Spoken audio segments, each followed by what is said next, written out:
skyline, setting the stage for a pivotal series as the Blaze and Volts look to jumpstart their second halves of their seasons. Two former Washington teammates, Sis Bates and Bailey Klingler, return to Husky Softball Stadium, this time as rivals, as the Blaze and Volts go head-to-head in front of a sellout crowd. And folks, here's where they stand coming in tonight. Both teams looking to climb the AUSL table and make a push over the final couple of weeks. They're all looking up at the Talons right now. What a fantastic start to the season for the Talons. In hot pursuit, of course, is the Bandits, and work to do for both the Volts and the Blaze. Hello, everyone. So glad you found us, folks. It is a long time coming. Professional softball here in Seattle, Washington. Husky Softball Stadium with my partner, Danielle Laurie. I'm Eric Collins, and if anyone knows about softball at a high level here in these parts, Danielle, it would be you. Talk to me about how excited people are in these parts to watch this. The buzz all week. You've heard everyone talk about it. Social media. I mean, tickets are going for over $300. They've been sold out for weeks. This is incredible that they get to play here on Husky Stadium. There is not a summer like a Seattle summer. I totally agree. All right, let's talk a little bit about one of the teams. We'll start with the Blaze. The Blaze don't have the record right now that they probably wish they had, but they've got some young talent that's playing very well. Well, I think that's what you need to lean into, right? You have some of these rookies that are just exceptional, that are leading from the top, and when it comes to it, like you look at Anna Gold and you look at Corby Otis, the numbers don't lie. Corby Otis is explosive in that leadoff spot, and I just look at Anna Gold on defense. She's been exceptional. These two, look for them to have big games, try to get the Blaze kind of back in the mix a little bit. Well, they're going to have to do some growing up really quickly. They're going to take on one of the best arms in the entire world. Rachel Garcia is going to do a bit of everything. She starts in the circle. Well, can I say she's one of my favorite players of all time. Rachel Garcia, she's one of the GOATs. Remember her from UCLA, but she has just been exceptional. Just every single weekend, she's someone that you can rely on to be able to potentially take part in every single game. You look at that ERA. This team owns ERA in this league, but she has been the GOAT, the leader of this team. She's going to be a big key force for them.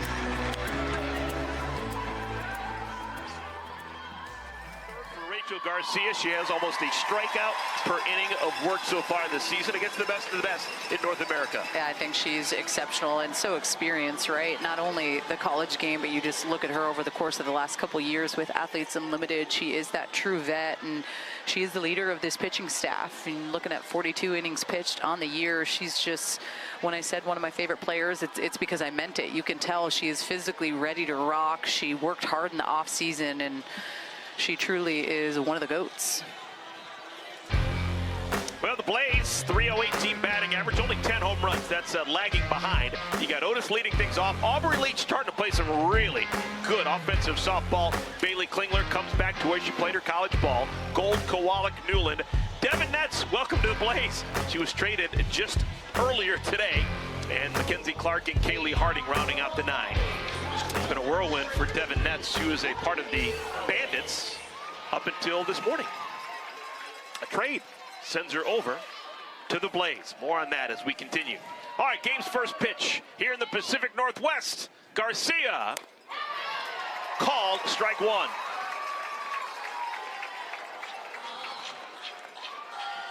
Otis has been a revelation. Fresh out of Florida. She has been hitting the ball very hard in the first month of the season. Dude, so tough. That pitch with just the velocity. I mean, she set a record last time she played, 75 miles an hour with that type of spin rate and pitches up in the zone. I think she is by far one of the toughest to face in the league. That last pitch coming in at 71 miles an hour. Now, Rachel, like a whole bunch of these players, do have experience playing on this field. Rachel Garcia, one of the greatest to ever come out of UCLA, back when UCLA was part of the Pac-12. So she would venture up here with her Bruin teammates to take on the Huskies. This is the home field for Heather Tarr's Washington Huskies, has been for a long time. There's a pop-up behind the plate, caught by Mulipola, and that's our first out of the ball game. And I mean, the key to try to find a way to attack someone like Rachel Garcia is to see the ball down, right? She's successful when you're able to get those swings and misses. You saw a couple of rise balls that last at bat to Corby Otis. You have to see it down, force her to throw something a little more side to side with that curve ball, that backdoor curve ball. Here's Aubrey Leach, actually ducks below that pitch. Aubrey's got the batting average up to 326. Still looking for her first homer on the year, but she does have pop. She hit a couple of homers a week ago in those exhibition games. Team USA against an all-star team. Danielle, you played on this field for a magnificent All-American career. I'm seeing shadows right here. How significant are the shadows between the batter and the pitcher circle? A little bit. It's not anything too crazy, but you love it as a pitcher. You're like, hey, give me a little bit of light. You can go in the shadows there in the batter's box, but I wouldn't say it's anything too crazy that I've seen. 3-0. There's no way Leach is swinging. Taking all the way, it's a 4-pitch walk to Aubrey. That is now the 12th time that Leach has drawn a walk. 12 walks in now 16 games.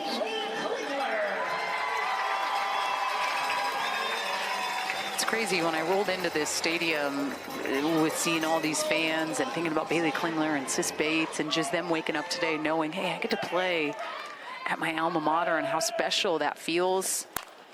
Swinging at the first pitch, little humpback liner that'll make it through. That's some home cooking for Bailey Klingler. Didn't scald that softball by any stretch of the imagination, but gets yourself a base hit. And swinging early in the count. She goes up, this a rise ball. She's able to get to it. And like you said, a little humpback liner finds a way to get some green. It's a single in the books and some action on the base pass here for the Blaze. So Klingler's aboard. Follows Aubrey Leach, who checks in at second. Klingler was magnificent. 2022 was the pinnacle of her career. Triple Crown winner. Okay, here comes another rookie. Anna Gold, rookie from Duke. She's playing shortstop today. Runners in scoring position, she's been money. 5 for 12 with a homer. Batting average of .385 with ducks on the pond.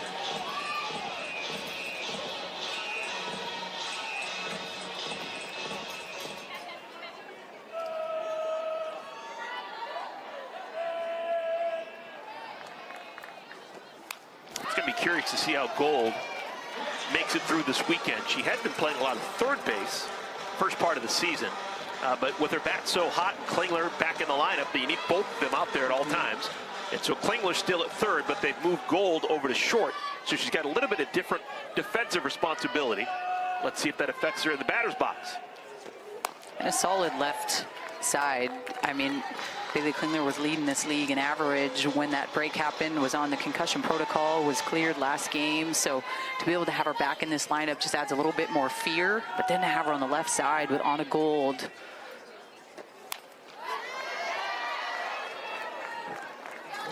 Count remains 1-2 to Gold. What have you noticed over the years about how this ballpark plays? Pitcher friendly, batter friendly, wind, that kind of stuff? It could be chilly. Today is a beautiful day, but once that wind from the water can be a little bit chilly, but I would say it's a pitcher-friendly ballpark. I didn't give up too many home runs. Every ballpark you pitch to is pitcher-friendly. When you got your stuff, it's always pitcher-friendly. But there really is nothing like this backdrop with Lake Washington. You got football stadium that is right behind. Bellevue right across the bridge. I mean, it is truly one of a kind. Breathtaking. Yeah, just the drive into the stadium was breathtaking. The traffic wasn't. No, we'll work on that. But the views, like I said, this series has been sold out for months. Like trying to buy tickets to this, it's almost like a Taylor Swift concert. Everything's inflated now. If I had one of those heliplanes, my commute would have been a lot easier than actually taking surface roads in my rental car. Sherry, can we make something like that work for game 2? That's a good at bat here for the rookie.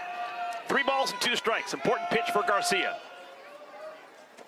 Oh my goodness, Gold works herself out of the walk. That was a professional at bat for the kid. And all of a sudden, Rachel Garcia is in some trouble of her own doing. She walked Leach, allowed Klingler to reach on a softly hit single to right, and now she walks Gold, so the bases are loaded with just 1 out. Well, when you think about opportunities, if you're the Blaze. Now is the time with a couple free passes. Kowalik in and out of the catcher's glove. Kowalik in that 5 spot has the ability to put that pressure on the infield, has some good speed. Oh, I thought it was in and out of the catcher's glove. It was off the face mask of Deja Mulipola.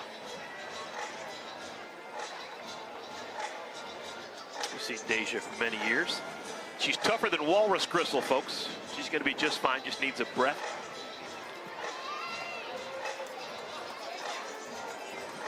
Timeout was actually called by Rachel Garcia. It's a good battery mate, making sure that Deja is feeling fine.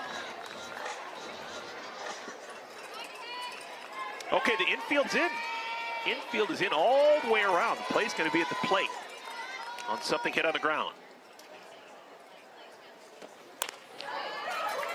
It's a good pitch, curveball in under the hands.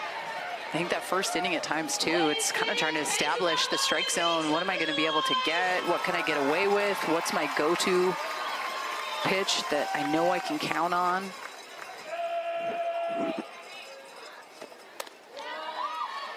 Two and one. But I think really the biggest difference here, Eric, is that they've laid off that rise ball. You saw that last pitch at a 1-1 count, that rise ball in on the hands. She was able to kind of lay off that. That's going to be the difference maker if they can do that. Kayla Kowalik at the plate right now. She's come to the plate this season 4 times and the base is loaded, and twice she's drawn a walk. So she's going to be patient. A lot of different ways to bring that runner in from third. 2 balls and 2 strikes.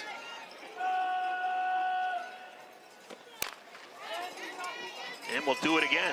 Lisa Goller showing off some wonderful hands. Head coach for the Blaze. Man, she could play. God, I got some good history with Goller at the World Series. Georgia, Washington. Another 2-2. 3-2. And Kowalik licking her chops right now. Garcia has to throw a strike.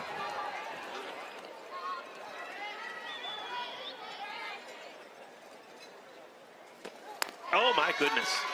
3rd walk of the inning, and the Blaze are going to take a 1-0 lead.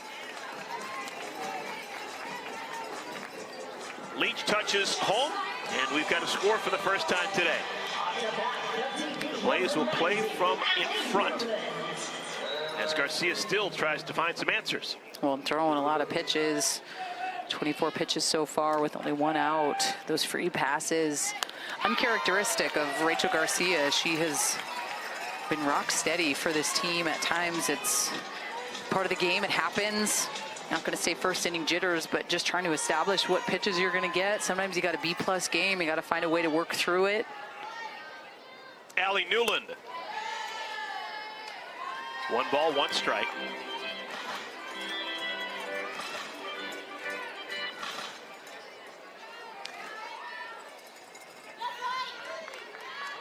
Newland, 5 hits and 16 at-bats on the year. She does have a homer. Hits this one into the gap and left center. This could score 3. 1's in, 2's in. Here comes Kowalik, and she scores a 3-run double for Alli Newland.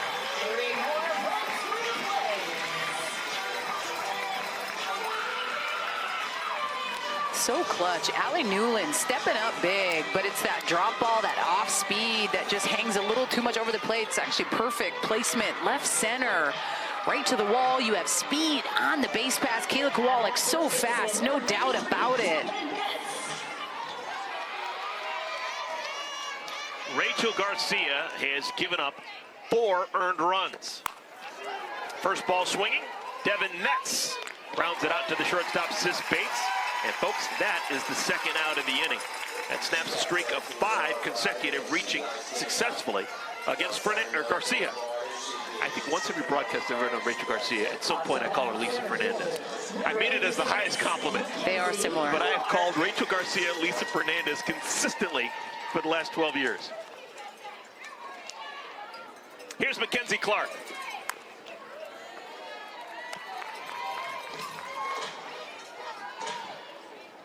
Got to be careful with Clark. She's got pop in that bat. 2 homers, 7 runs batted in.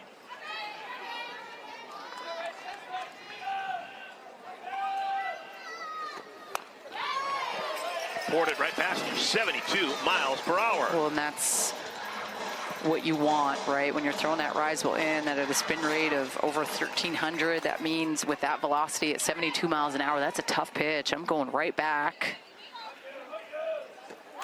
Showing bunt and fouls it back to the screen.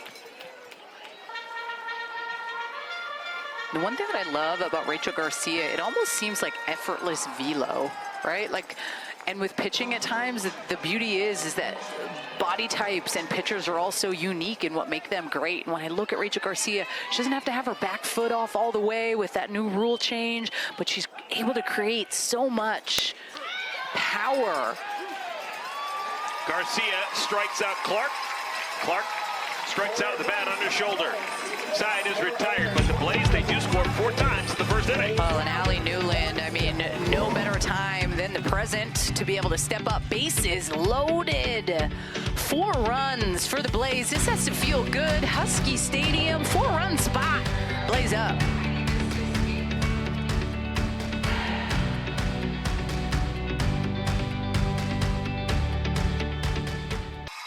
One of the most beautiful corners in the world. We are here in Seattle, Washington, Husky Softball Stadium. This place is deserving of some big-time pro softball. They have come out in droves.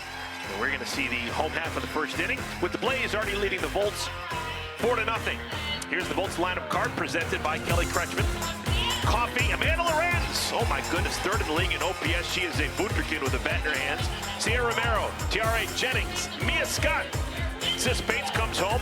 Jesse Warren, the 3rd sacker. Deja Mulipola trying to get her bat going. And Sierra Briggs is the 9th hitter. That 9 will bat against the rookie from Virginia Tech, Emma Lemley.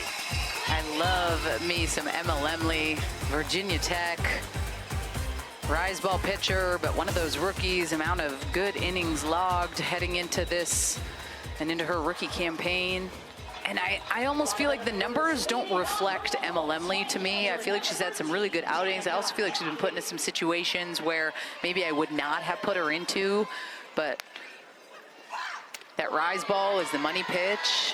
Some good speed on that, upper 60s with that. And the key on the flip side, you'd say for the Volts, is the same with Rachel Garcia. You want to try to see that ball down, force her to go a little more side to side with that curveball, which she's really worked on.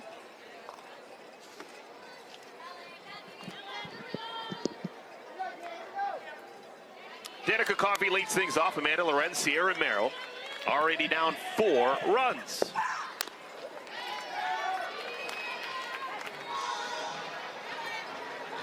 First professional cup of coffee for Danica. Just finished up her college experience at LSU, was taken in the 3rd round.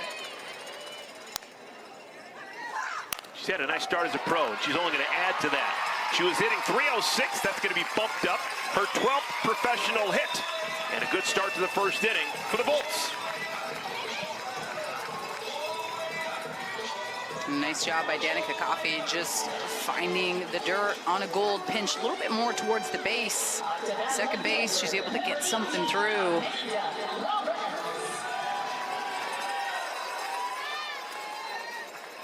Here's Amanda Lorenz.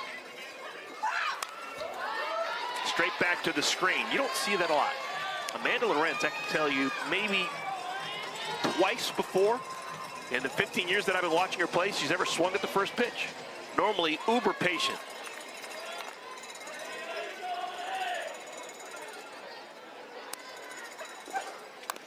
A pretty steady average when you think about it with runners on. I mean, 353, she's been 6 for 17, couple home runs, 9 RBIs. She's patient, she's got her walks.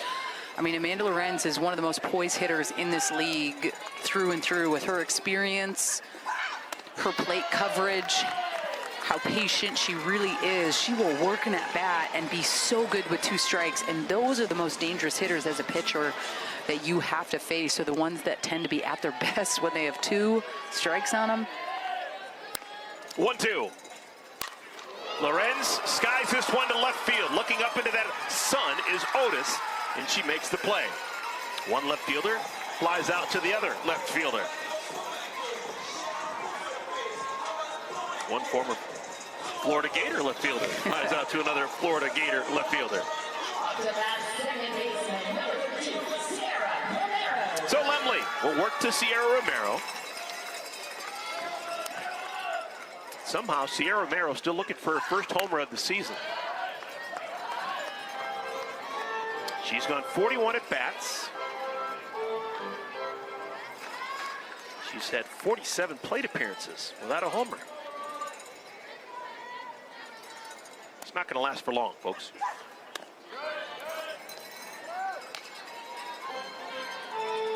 One of the greatest all-around hitters over the last 20 years, both collegiately and professionally.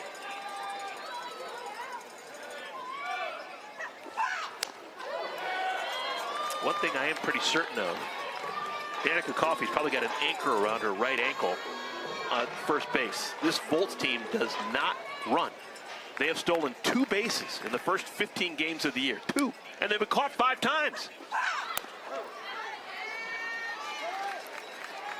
It's tough in this league with the catchers too, though. You know, and I even look at it watching my daughter play 12U and how good some of these catchers are. You think at the professional ranks, like it is hard to steal bases. You have to have a crazy amount of speed, which when you think of someone like Danica Coffey, she for sure does. But I also think being down 4, you don't want to be caught stealing at second base. You want to try to get and keep that momentum going in this inning, start scratching and clawing to get back in this ball game.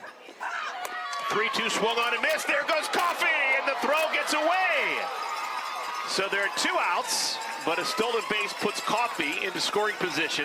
That is now 3 team stolen bases for the Bolts. And a big strikeout. You look at that pitch in the other batter's box, strike him out, tried to throw him out, but Danica Coffey, it's almost like she heard us talking up here about how this team tends to not steal many bases. And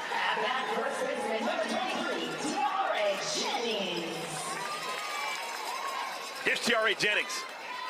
Proficiency for driving in runs. She's got 12 RBI in the first 15 games of the year. 4 homers. She can jump the yard. and has a home run off of Emma Lemley already this season. She takes that bit of a hitch as the pitch is coming in. Do you notice that as a pitcher? Oh, I noticed that when she was playing at Oklahoma. She was one of the most dangerous hitters in college. She really was. She just has this kind of quiet confidence, so much trust in her hands. And it's so funny that you bring that up, because as a pitcher, you start to notice those things, right? Hey, she tends to drop her hands a little bit. Maybe I'm going to go up and in to kind of like expose how her hands are down, but her hands are so fast that she's able to get back on top, and she just really covers both sides of the plate so well, can go up, can go down, and that's what makes it's a little Savannah Banana Bowl. We out of the inning or what? That's the grab. And you don't have to give it back. You can keep that one. Oh, man. Ball and 2 strikes to Jennings. Lemley trying to get back into the dugout. And I think that curveball has really kind of been a key piece for Emma Lemley, that she's had to work into the rotation a little bit. Didn't throw it a lot in college at Virginia Tech. We didn't see her really go with that curveball much. She could rely on the rise ball with a little bit of an off speed, but the pro game as we know it is hard, right? Like, to be able to face these hitters and how good they are, the history. See her favor that rise ball a little bit, but has that curveball, which she's really gone to a lot more this year. Swung on and missed. There it is. Lemley strikes out Jennings. Back-to-back punch-outs to end the first inning for Lemley. So a rock-solid first inning for the Bolts, or for the Blades. They have themselves a 4-0 lead.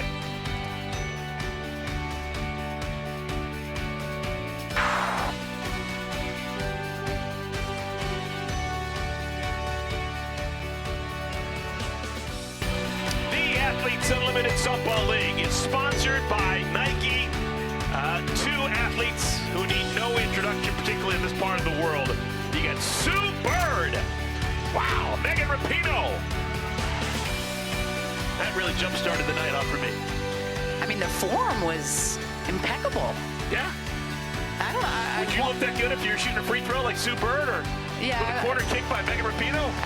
Not the corner kick, but the free throw I think I would have in the bag. But the form looked good. Megan Rapinoe coming through. I mean, let's go. I wonder how they determined who's going to wear the Bolts gear and who had the Blaze gear. All right, great start for the Blaze. They put 4 runs on the board, send 8 batters to the plate in the first inning against Rachel Garcia. The only Blaze batter who did not face Garcia, Kaylee Harding, in the right-handed batter's box right now. Second-year pro from Florida State.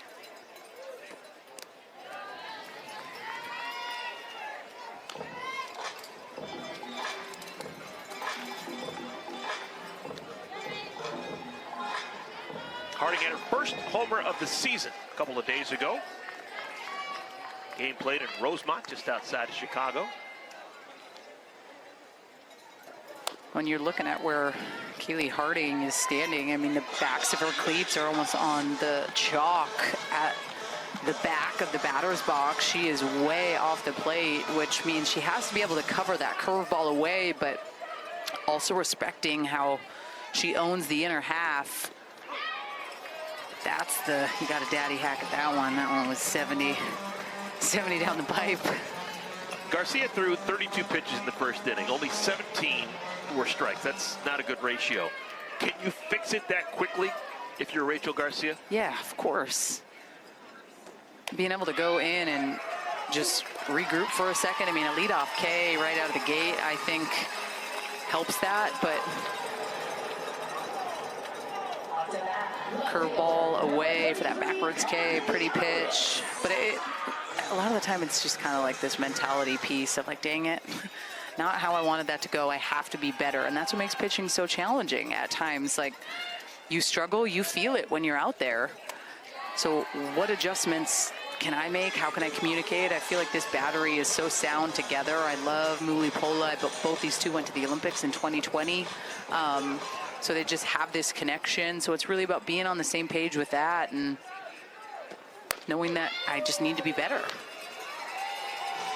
1 ball and 1 strike. Corby Otis, her second look at Garcia.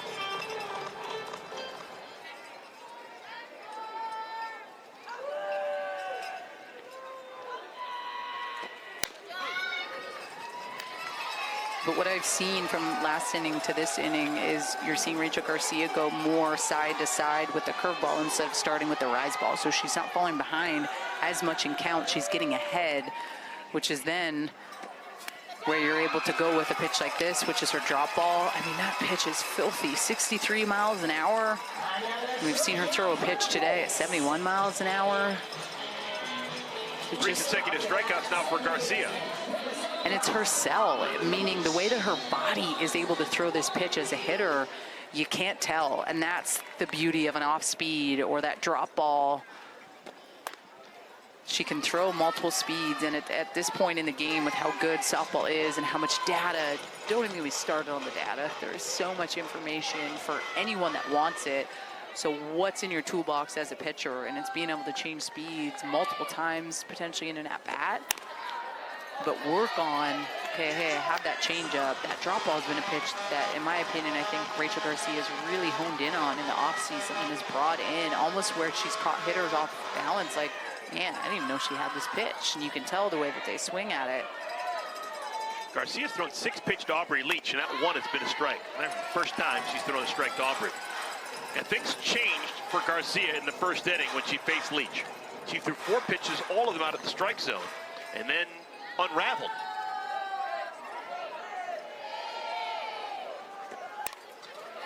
It's the first time today that Aubrey Leach has swung. On the 8th pitch that she's seen, it's the first time she chose to swing the bat.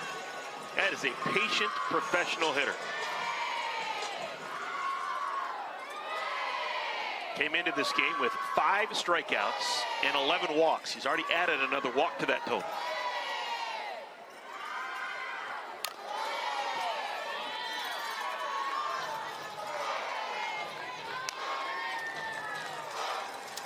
Wouldn't be surprised if Leach was asking home plate umpire Scott Tomlinson if the pitch she just swung at was indeed a strike.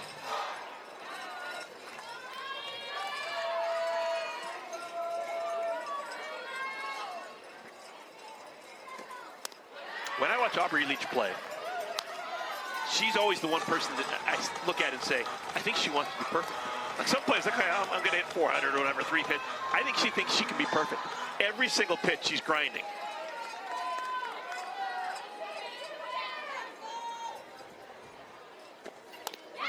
Back-to-back walk. Oh, they called her out! Rachel Garcia got a superstar call. I thought that ball was outside, so did Aubrey Leach. But Garcia gets the benefit of the doubt. Hey, I'll take it. You saw Rachel Garcia last inning struggle, but then comes in back-to-back Ks, shuts the door, gets a little wiggle room. But statement piece by the GOAT herself, Rachel Garcia.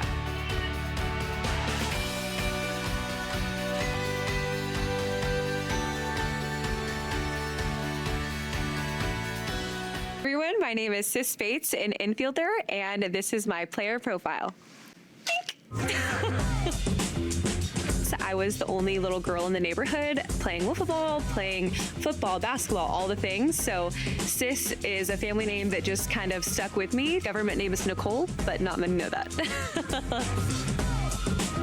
Favorite activities to do with Nala and Dash. I have a new child, a new fur baby. In the morning, she likes to snuggle. So coffee in the morning with Nala snuggles is my jam. And Dash, he's kind of a goofy man that just runs around.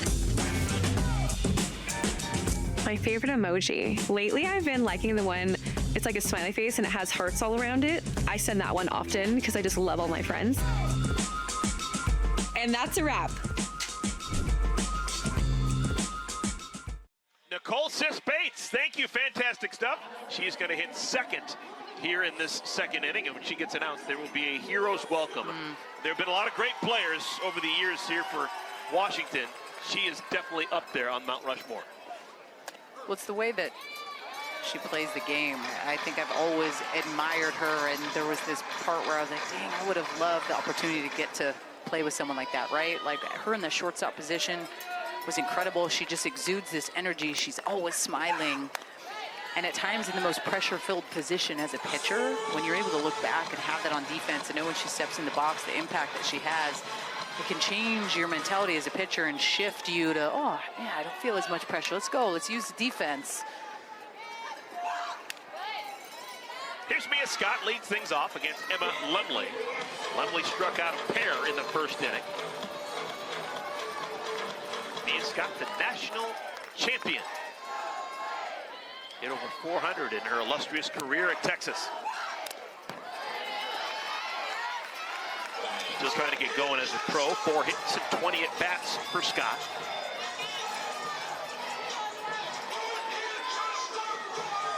Really not much of a break. Grinding during the regular season, grinding during the postseason, got extended at the Women's College World Series, and now straight into the pros.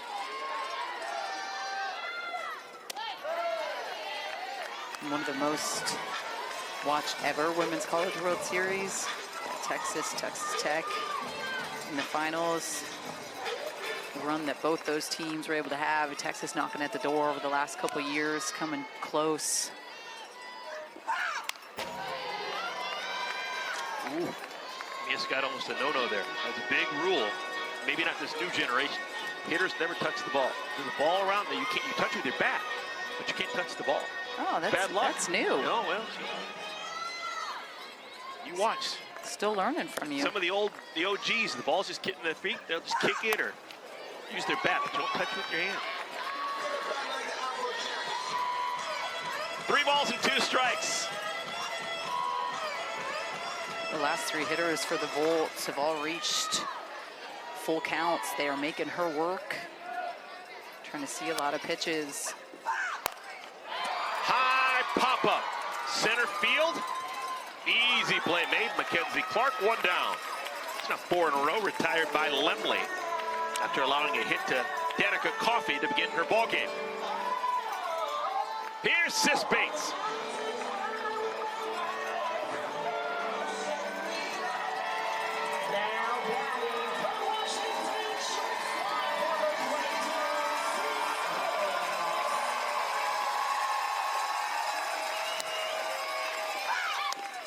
Welcome home, Sis. Softball guys are usually always on her side just because of the joy that she plays with. But now coming back home, a place where she is the all-time leader in hits. Something's going to fall for her today.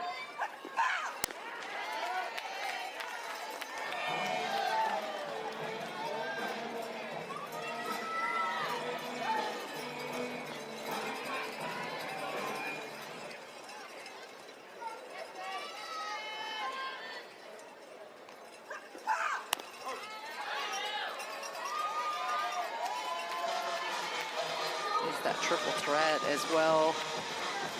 Has a little bit of power when she needs it, can put that pressure on that defense. You're always keeping them honest when Sis Bates steps into the batter's box. 3-1.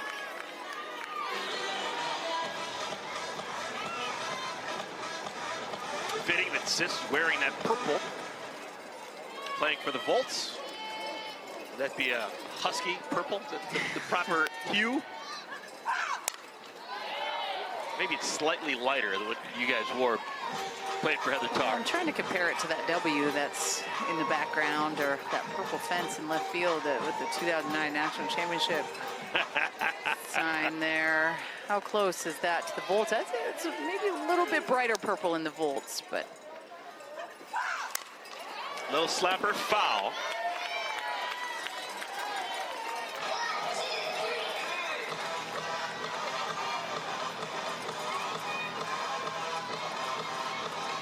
Three balls and 2 strikes. That was the pinnacle of softball here in Washington. 2009 national champs.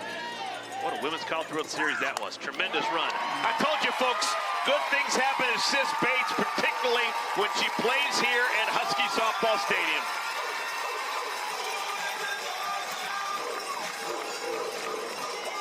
Some things you guess at, other things you just know. So good, and she just works this at-bat. She fouls off a lot of pitches. This pitch almost looks like it's going to hit her. She's able to get her hands inside this, find some green. Really good at-bat by Sis Bates. So with 1 out, a batter, a runner aboard for Jessie Warren. Jessie hitting in the 7-hole today.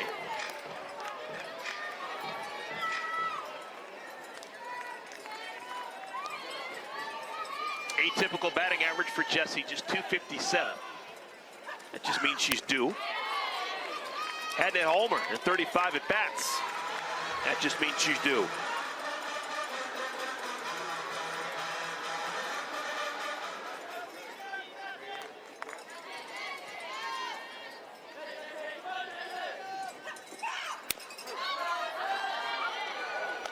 Jessie does not agree with that call. Steps out of the box to regather. I mean, usually I don't say this, but it's a bigger zone today. I feel like we're used to the college game where it's really small. I'm good with it. These are pros. Yeah. These are the best hitters in the world. I am, and you're facing a lot of these hitters a lot, right? Like, I respect a ball off the plate. I do. I think that pitchers should be able to get that. 2 balls off the plate, maybe not. Ball and a half, maybe.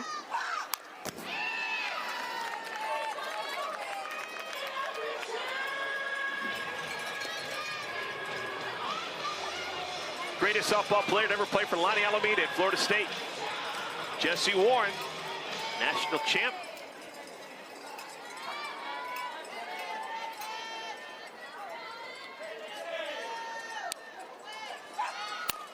Bouncer could be 2. There's 1 on to first, and the throw gets away. A better throw, and that's a double play, and the inning's over.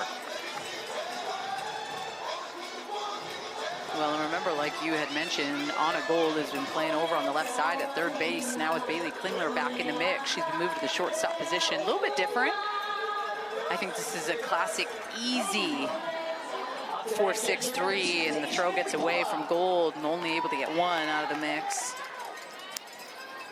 Here's Deja Mulipola. He could make the Blaze pay for that mistake. Keep the inning alive and let Mulipola bat. You're playing with fire.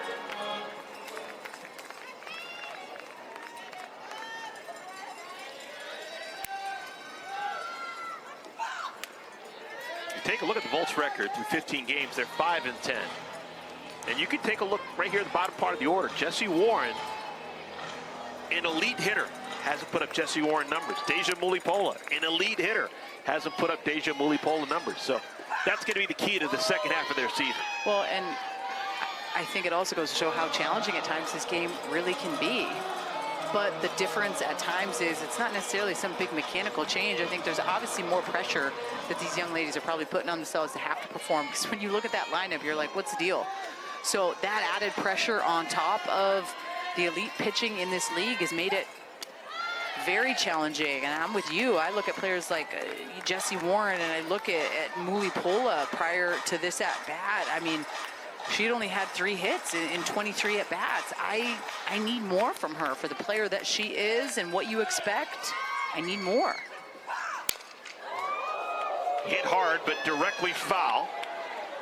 An emergency hack. But I think it goes to show, you know, at times you feel this pressure in the college game with all the things now, when you add NIL into that mix. At the pro game, it's a whole other layer. At times it feels a lot more individual, right? Like there's more pressure as a pro. What do I need to bring to the table? How do I need to be better? How sharp is that piece? Little bit outside. Kowalik tried to frame it. Lemley was hoping to get into that dugout, but she'll have to throw another pitch to Mulipola. Jessie Warren will be off. No reason to stay at first. 3 balls, 2 strikes, 2 outs. She loses her. That's the 5th full count of the game for Emma Lemley. Already 48 pitches here thrown into the 2nd inning. You can't say that they're not making her work, forcing her to have to throw a lot of pitches and being that tough, scrappy at bats where they're fouling off pitches. At times those can be the hardest ones to face as pitchers that are just fouling off. Here's Tiare Briggs.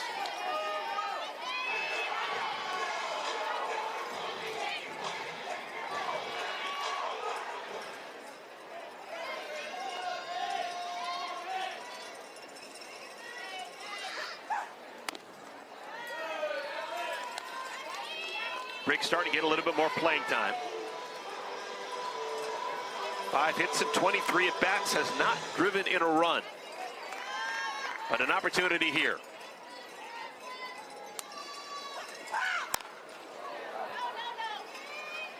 Into the bullpen area down the left field line.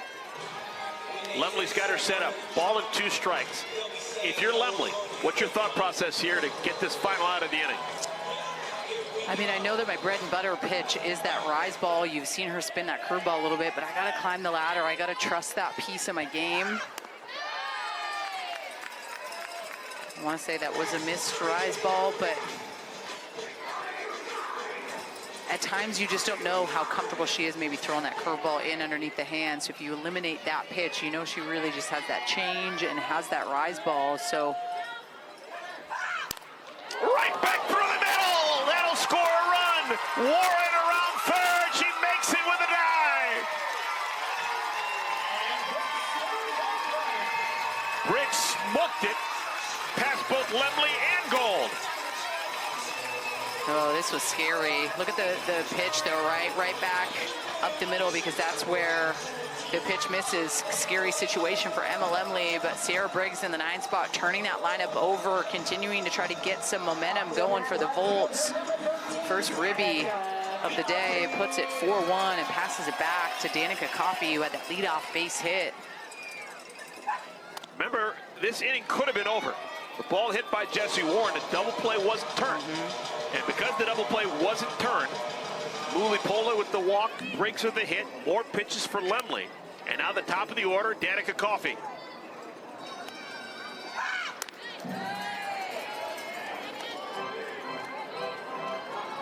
"54 pitches for Lemley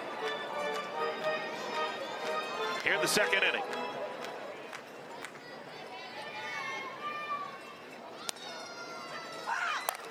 Hard right to the first baseman. Nets steps on the bag and the side is retired.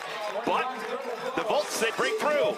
They score their first run in 3 games. How about that? They've been shut out the last 2 games, but they get themselves a run, and they're winning. 4-1.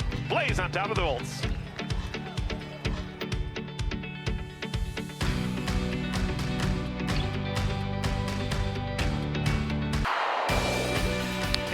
Klingler, one of the best.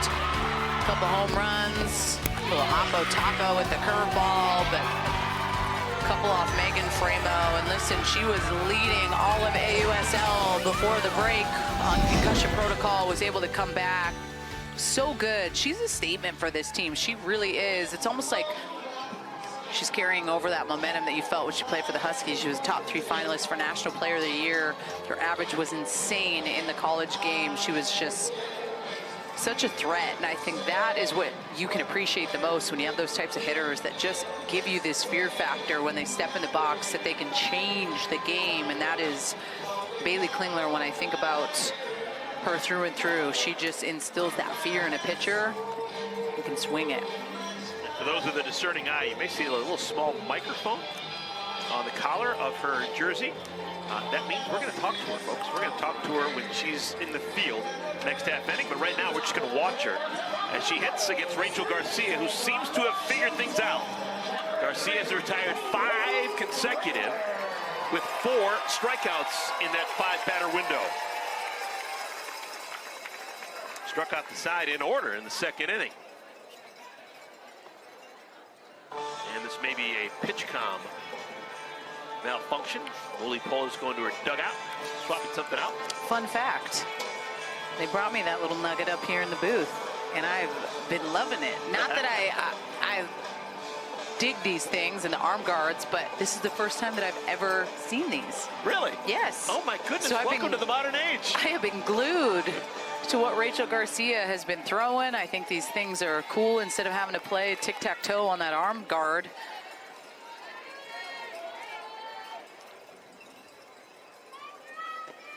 Bailey Klingler, is this going to fall? Into the glove of the right fielder, Coffey. First out of the inning for Rachel Garcia. Nice play by Coffey. Probably more difficult than it even looked because of the sun in her eyes. Sun setting behind the third base grandstand.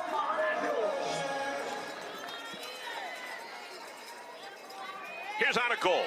Walked and scored back in the 1st inning.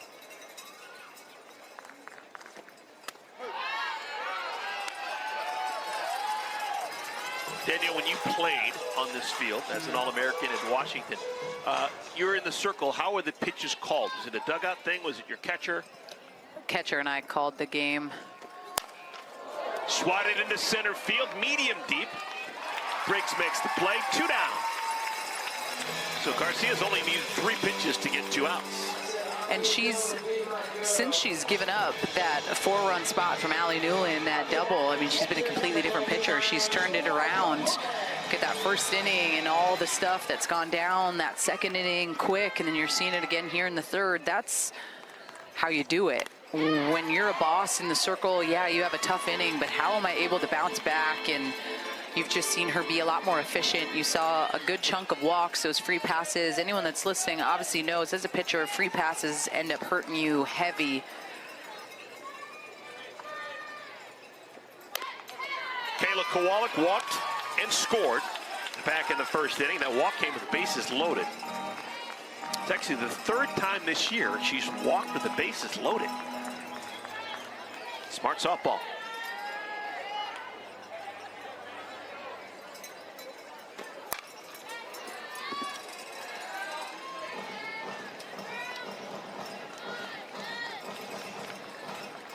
I don't know if I would have liked someone calling pitches from the dugout.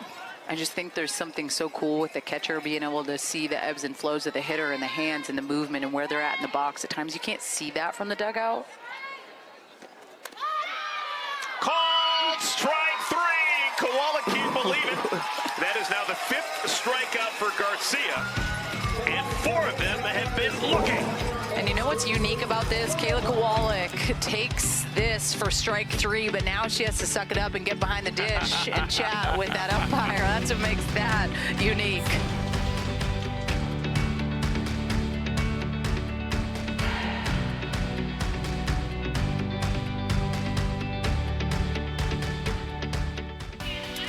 Welcome back, everyone. We've made it to the bottom of the third inning. The Blaze leading the Volts by a score of 4-1.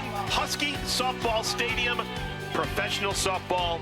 It has been a blast. This place is loving it. And we're going to talk this half inning with Bailey Klingler, who's over at third. This used to be her home field as a college player. Hey, Bailey, how you doing? Hi, how are you? I'm good. Must be cool coming back home. Can you call this home? You're here for 3 years. Absolutely. Yeah, this is home. It feels like home. So give it up for Howland! We got 2, 3, 4. And I know we said we weren't going to let the umpires win. So sorry. Yeah, you tell him to watch it, Bailey. Things get crazy out here, guys. Yeah, okay. Hey, Bailey, was there any doubt in your mind that this place wasn't going to show out when they announced that they're going to play a game here? You knew it was going to be a big deal, right? Oh, absolutely. I mean, the second they announced Seattle, I got like a million DMs saying like, we're getting our tickets right now. We're coming. We're going to show out. And yeah, Seattle shows out for their sport. So I'm a proud alum. I'm going to ask a question after this pitch. Yeah, Lynn. Yes. What was it like, Bailey, waking up on game day knowing that you're going to get the opportunity to play here again, right? Like when you graduate, you don't know if you're going to come back, but this crowd, just the buzz of what you felt waking up, getting to play where the Dogs play. Yes, Corm. I literally woke up like Barbie. I woke up and I was like, it's a great day to have a great day. I get to wear pink. Yes, Lynn. I just knew it was going to be a perfect day. So, yeah. Your mom, dad, your boyfriend, I got to see them down by the ticket center, gave your mom and dad a big hug, but just having them in the stands and what that's like coming back to Husky Stadium as well, and just the impact that they've been able to have on your career and the support that they've given you, especially as a pro. Yeah. Listen, when I see them up there, like I literally can't look too long because I'll get emotional, but just seeing like my senior year, they showed up, and my dad is very cool, calm, and collected, and he showed up with his megaphone every day. Like, and seeing him cheer in the stands, like, I would always get so emotional. And low-key scared too. I'm like, take a breath, Dad, get some water. But yeah, just super grateful. I feel like I've kind of learned what it's like through the parent lens now that I have kids, of like how nervous you do get when your kid's out there, right? You want them to do well, you've supported them, so I fully get, Dad, take a breath, because sometimes I'm like, Danielle, you need to take a breath when your kid's out there. Absolutely. I mean, but that's growing up. I mean, now that I'm a professional, you just get so much perspective, and it makes me emotional talking about it just because they want my dreams just as much as I do, if not more, and they want to see me thrive. So this is just so awesome for them. Tiare Romero, classic Tiare Romero line drive into left field for a single. One aboard with one out. Yeah, so I hear. Yes, Lynn. Got one, Yob. Yeah, Lynn. Kling, this offseason, was there any change in the prep or amping up of anything? Being a pro, I think, makes you realize the work that you got to do in the offseason, the lonely work. You're not always a part of, you know, the team being together. Yeah. What did that look like for you? Absolutely. I think having a year and a half under my belt in the professional setting was huge. I mean, you get to your rookie year and you're surrounded by the best of the best, and you kind of have to level up again and learn what works for you. And yeah, get after it. I'm a big believer that someone's always working harder than you. So this season, I wasn't going to let that happen. And at the same time, coming into the season, just having fun and trusting that I put in the work to have the confidence to step in here and just be free, play free. And I feel a lot of that. So the prep was definitely different. Played in the Mexican League, which was a blast. Lots of reps. And yeah, I feel really prepared coming into this season, which you know is hard. Playing softball, and the offseason just looks a little different outside of college. You played in Monterrey in Mexico. Can you give us a sense of the competition there? What was it like?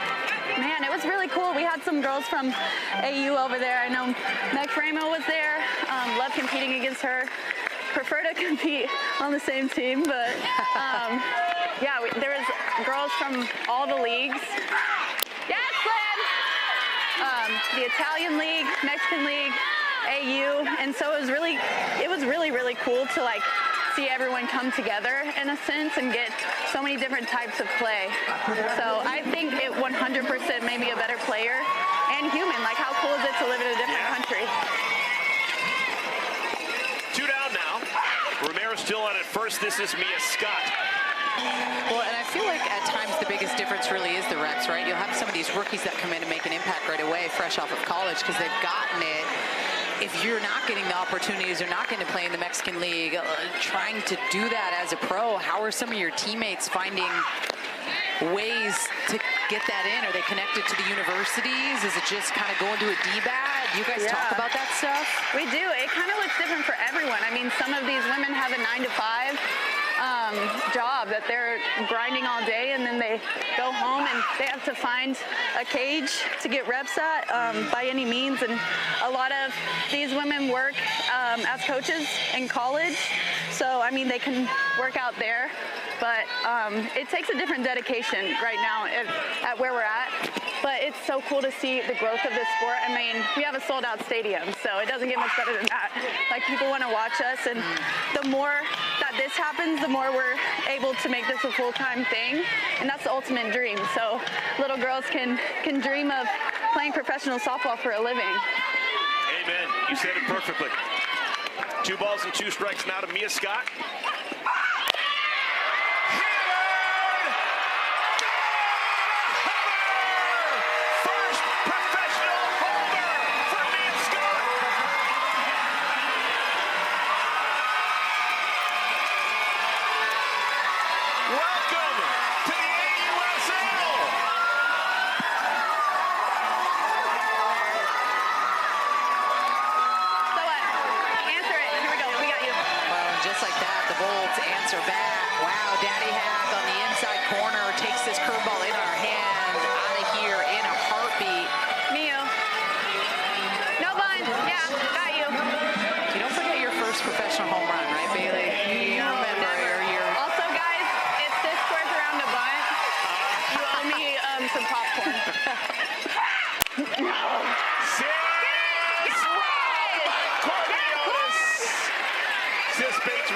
Sliding Otis to end the inning.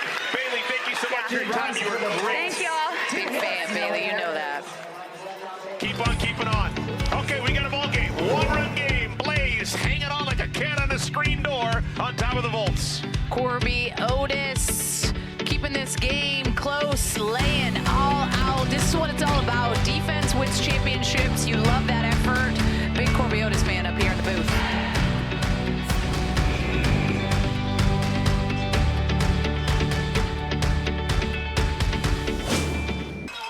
Well, since that Alli Newland double, Rachel Garcia locked in. She's been spotting good pitches. That curveball has been money on the outside corner. That drop ball has dropped off the table, changing speeds with the best of them. And when you're able to work those corners and know pitches you're going to get for a strike, gives you that much more confidence as a pitcher. It's a bigger zone. You're seeing now with both these pitchers, they're able to get some wiggle room off the plate. As a pitcher, take advantage of that. The lines don't lie. You're looking at that first inning. Since then, she has been spot on, knowing that her team is going to have her back and get back in this ball game. She was not hit hard that first inning, but she walked 3, allowed a humpback liner of a base hit, and then Alli Newland really got to her. With the bases loaded, Newland cleared the bases with a gapper to left center. That was the only well-hit ball of the inning, and that drove in 3 of the 4 runs for the Blaze. And Newland will lead off here in the 4th against Garcia.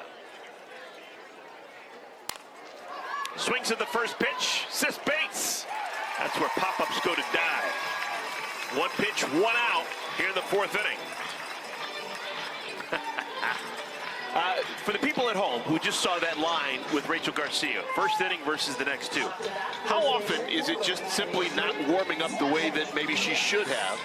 Do you have a routine? It's sometimes and it's not your day to use that routine, or is it anything to that? The routine is the routine. I'm going to assume most pitchers warm up the same. We're all a little quirky, right? Like, we like stuff to be the same. Our warm-ups, that gives us confidence, repetitions, routine, structure. So it's not a warm-up piece or anything like that. I just think it was a tougher inning. Devin Nets robbed by Jesse Warren. Good golly. Jesse Warren can ping him with the best of them. 2 down. She's been doing that for a long time. Jesse Warren, so good, just picking it. Let's go. Andrea Duran, Kelly Montalvo. There have been some fantastic defensive third basemen over the years, and none, in my eyes, is better than Jesse Warren. She's the total package. Soft hands, fearlessness, a bazooka for a right arm, instincts. Nothing else she can do. She's got it all.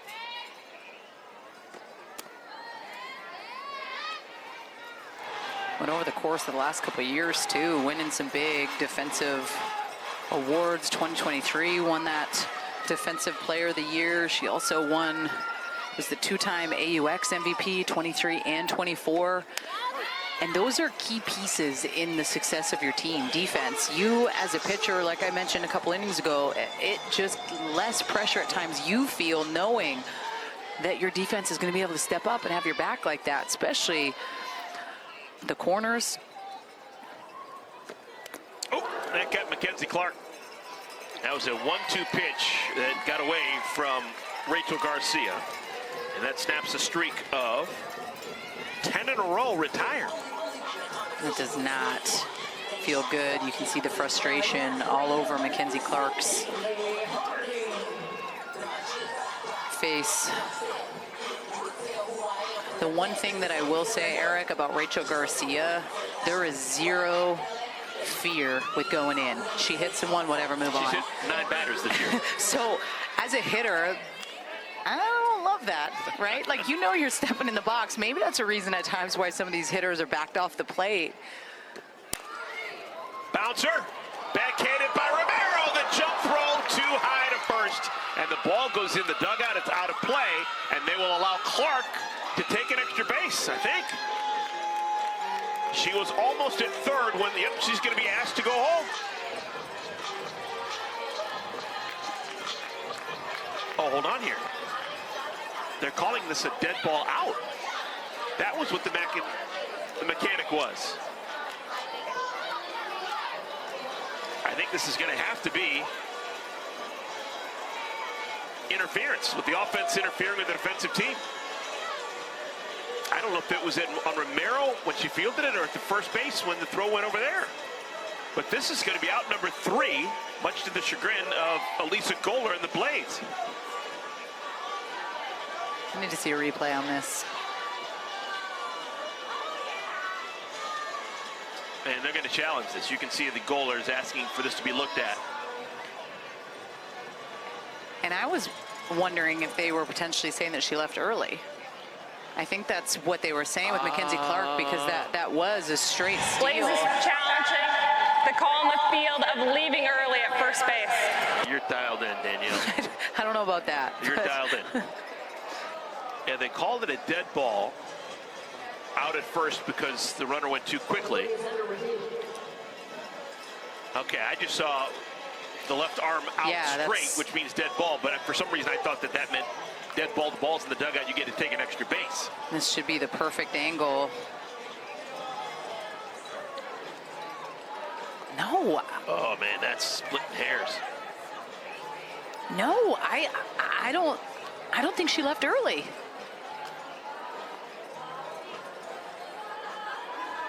Oh, this is going to be really interesting. And the rule of thumb is you want to leave when the arm circle gets up overhead, because that whip is so quick through the zone. So based on what that looked like with Mackenzie Clark, I got to chalk that up as a perfect lead.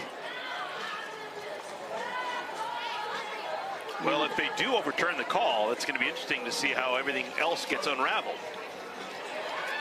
I mean, I did have one stolen base in my career. One? Yeah, just one. Okay.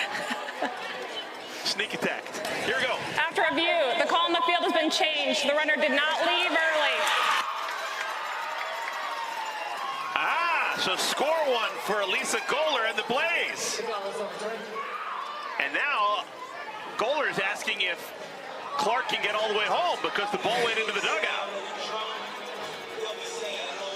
Well, it being a straight steal, too, you'd assume that she was going to continue to keep that momentum, but Sierra Romero was able to get to that and had made that overthrow, but you can just see the reaction. She's like, I got hit in the hand. Let's go. I got to score. I got to make that hit by pitch worth it.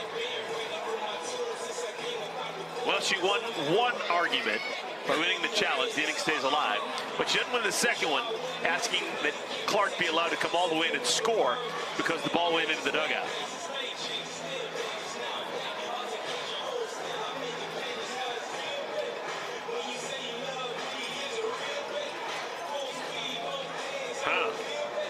So all this happening with 2 outs. Mackenzie Clark hit with a pitch.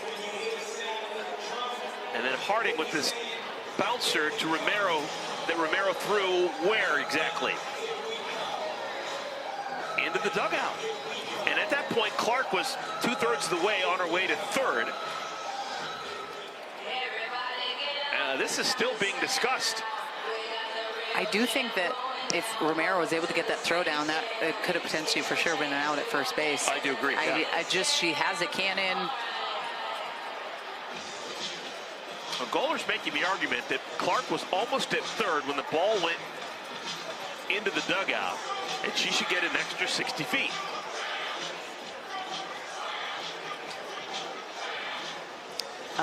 Does this song bring back memories of you interviewing Michael Jordan in that Last Dance documentary on Netflix?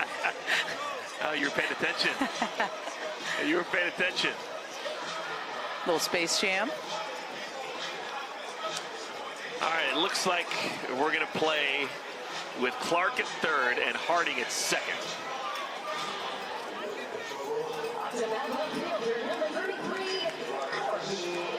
So they actually score that play by Harding, a single for Harding.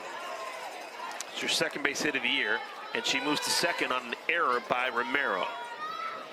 So back to the top of the order, and Corby Otis. Otis struck out last time against Garcia.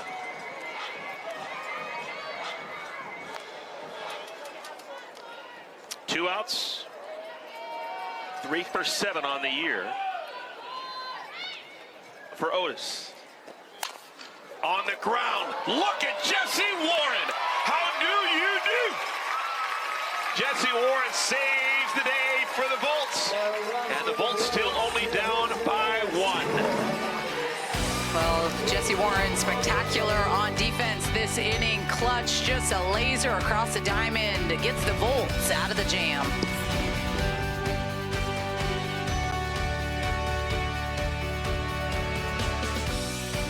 Literally my queen. I am obsessed with her. Coach Tar has really built literally an empire. She's just the dog mother. That's what we call her. Coach Tar has been a huge part of my softball journey. I owe a lot of just who I am, the way I play the game, the things I had learned to her, and I think, you know, that inspires me to want to be the best coach I can be for my student athletes and for this next generation of softball players. She just takes a really specific approach to like how this person responds. How can I motivate? That's something that I learned from her and how I coach younger girls today. What I love about her the most is she cares about you as a human, not just a softball player. But with that being said, she sure as heck is going to develop you as the best softball player you can be. She's still someone that I can call. She's someone that checks in on me. She cares about us way more than just softball. So I appreciate that and I love her very much. Someone's going to be misty-eyed. For the inaugural 2025 season, the Athletes Unlimited Softball League is teaming up with Coach Across America to spotlight the power of coaches through powerful stories from the mentors who shaped our athletes to the players now leading from the dugout. We're showing how one coach can change everything. And that means we're talking to Heather Tar. Long time, 2 decades now, calling the shots at Washington Husky Softball. She joins us now for a chair chat. Coach, you must be beaming with pride, not only with the program you built, but also with the output tonight. The fans have shown up in droves to watch professional softball here in Seattle.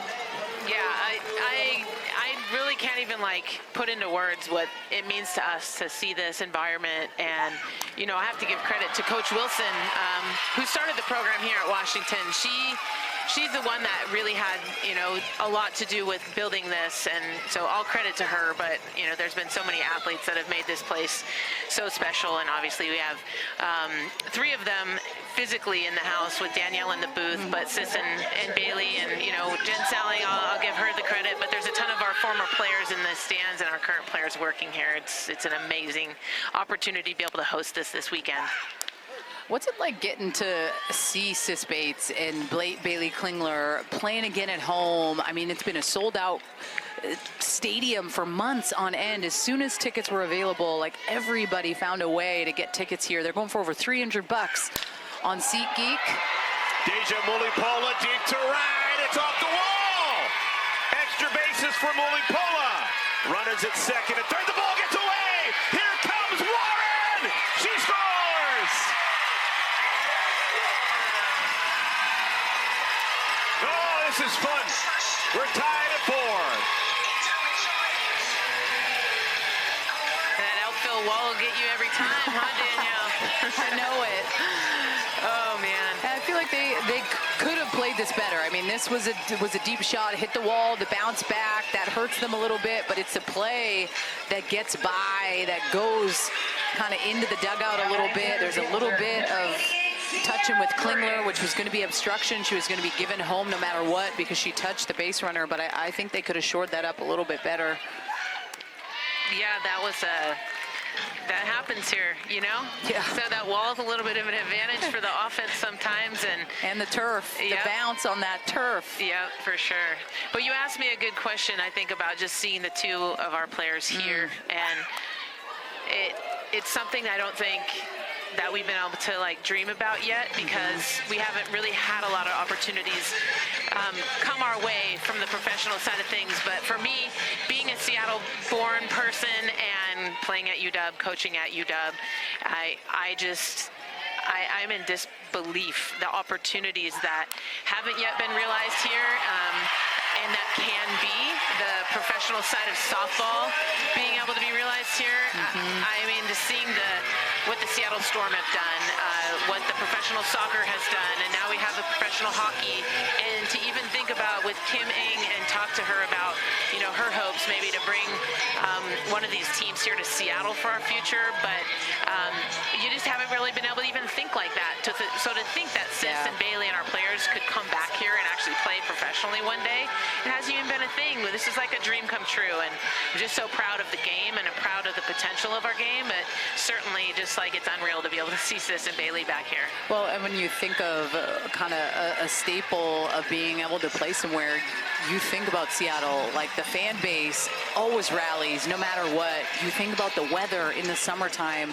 You're not having 90 degrees with 100% humidity. Like, this would be the place that people want to come and play because of the beauty that it offers. I mean, I'm all for getting a women's professional team here. I'm putting it out there. I know. I had to go put a bug in Sue Bird and Megan Rapinoe's ear. I'm like, hey, we're a few dollars shy of being able to really kick off our, you know, we have a big stadium project that we're ideating on, and we're a little shy of the funding on it. But, you know, those bullpens over there, Danielle, over in the third base side, might go away one day. We'll put 800 more seats there. It'll be pretty awesome. That would be epic. There is nothing like a postseason at Husky Stadium. Like, there's just goosebumps. I always know every year when the cotton comes out and you see it flying through the air like snow, you're like, all right, it's almost host time. I sneezed through an entire Super Regional one time because of that cotton flying in the air. You know it. You know it. We have a pitching change. Everything's going to be A-OK for the Blaze. They're bringing A.O. Alicia Ocasio in. She will inherit a runner on at first, nobody out. It is now a 5-4 lead for the Volts. Historical perspective, Coach Tar, from someone who's been in this area forever, someone who played here. What was it like in the 90s, so we're almost talking 30 years ago, compared to what it is like right now in terms of the climate for high-level softball? Yeah, you know, I think softball has always been something that people in this area have rallied behind. As soon as we started the program, the product on the field spoke for itself. In the Pac-10 back in the day, Seattle loves things like this, and it's a niche sport that if you really get into it, you can't stop watching it. And I think, again, like ever since we started this program, it's been followed and it's been a thing. And to realize a professional opportunity here, it's something that I mean, I couldn't even dream of. But certainly softball here is very important to this community. It's very important to the state. And again, look at the stands. Look at these people coming here, standing in line for an hour and a half. Just, what else would you want to do on a Seattle 80-degree day and wait for a softball game? I think there's probably other things people might want to be doing, but they showed up and they're going to show up. So it's pretty cool to see. Did you ever think when you took the job in your first season that you would be here for as long as you have been? God, I didn't even know how to make it to the next day, to be honest. But yeah, I mean, so much has changed. You kind of minimize how big, of an environment this actually is. I mean, before when Danielle was first starting out in her career, we had a wooden wall. We had the turf skirts weren't here. I mean, these turf skirts tighten up this environment so nicely, especially for TV and all of that. So there's certainly been a lot of growth, and there's way more to come. So no, I did not think I would be here 21 years. That's not even something I dreamt of. I was just trying to stay alive, Deep to center field! In and out of the glove of Clark! 1 run will score! That'll be scored a double more than likely for Sierra Romero. And the lead swells to 3 for the Volts. Again, the wall, man. That thing's trippy. It's hard to play off of. She had it, though. Mackenzie Clark had it. She just jumped a little too early. Yeah. That slight early jump. But, man, if she timed it up a little bit better, I think that's a catch that she does make. Yeah, that could have been epic, but it doesn't hurt that bad to fall into that wall. I think they're a little, you get a little bit like, I'm not sure, and then you kind of pull up a little bit short of it, but she can make that play. Next one's coming tomorrow. She's going to make it. Well, Coach, we're going to let you go, but I got to ask you one last question. How many times a week do you think about that magical run that you guys had in 2009 when you won your national championship? How many times a week? Oh, man. Well, it's a fun thing to think about. You look at it on the wall every time. But, it's a thing that we try to do every single year. But we know how special that team was and the people involved in it. And certainly when we get to see them and talk to them, it just warms your heart. It just reminds you how good you can be. Well, I've loved watching your program for years and years and years. It seems like you recruit a type, someone who plays with joy and energy and appreciates the game, and I'm all in for that. So thank you so much for what you've done, and thank you for taking the time to hang out with us. I appreciate you guys. Thanks for making history here for us. Heather Tarr, off the glove of Leach, and another run will score. Oh, my goodness. Things have gone from bad to worse for the Blaze. And another run scores. We've got runners on at second and third, and it's a 7-4 lead for the Volts.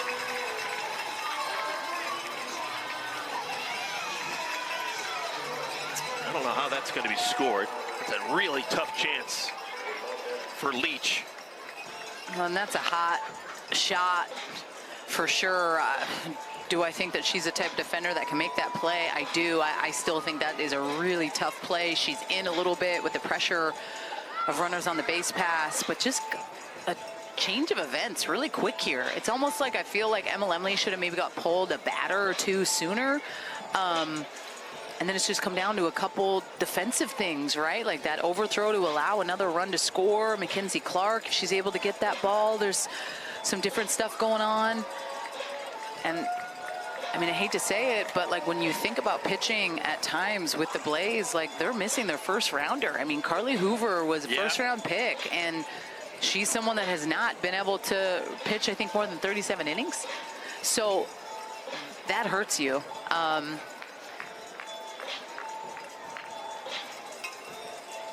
Well, we got an official timeout. Ocasio's getting a moment to regroup. Came in place of Lemley and has struggled We have runners on at second and third. Still just one out. And Mia Scott will bat. Scott, her last time up, her first professional homer.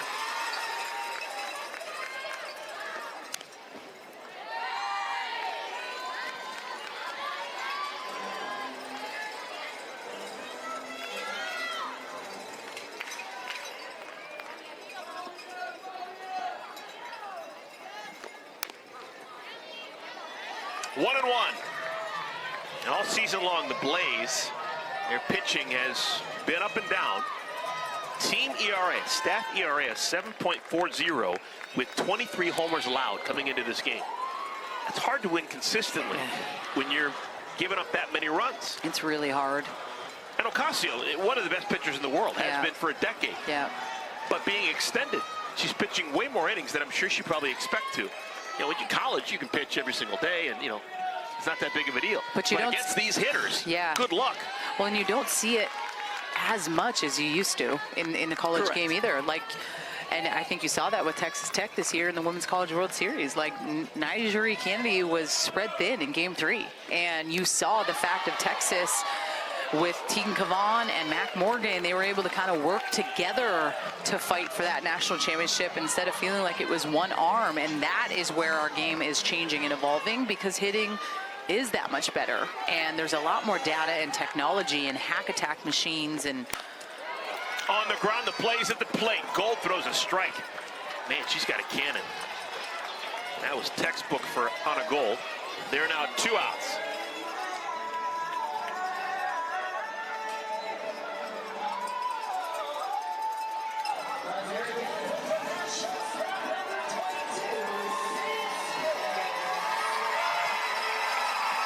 Warm welcome for Sis Bates. Sis singled in the second inning and was robbed. A nice sliding catch by Otis last inning. Bunt laid down and she beats it out. The run doesn't come home from third though. Even with 2 outs, Jennings didn't feel comfortable coming down the line. Well, and you've had the Volts now bat around with Jessie Warren coming back up, but it's the placement of this bunt, pulling it all the way up the first baseline, knowing that Devin Netz is back. Softball IQ so high for Sis Bates, knowing the moments. That'll be a gapper. 2 runs will score, maybe 3. Sis can fly. She scores. It's a 3-run double for Jessie Warren.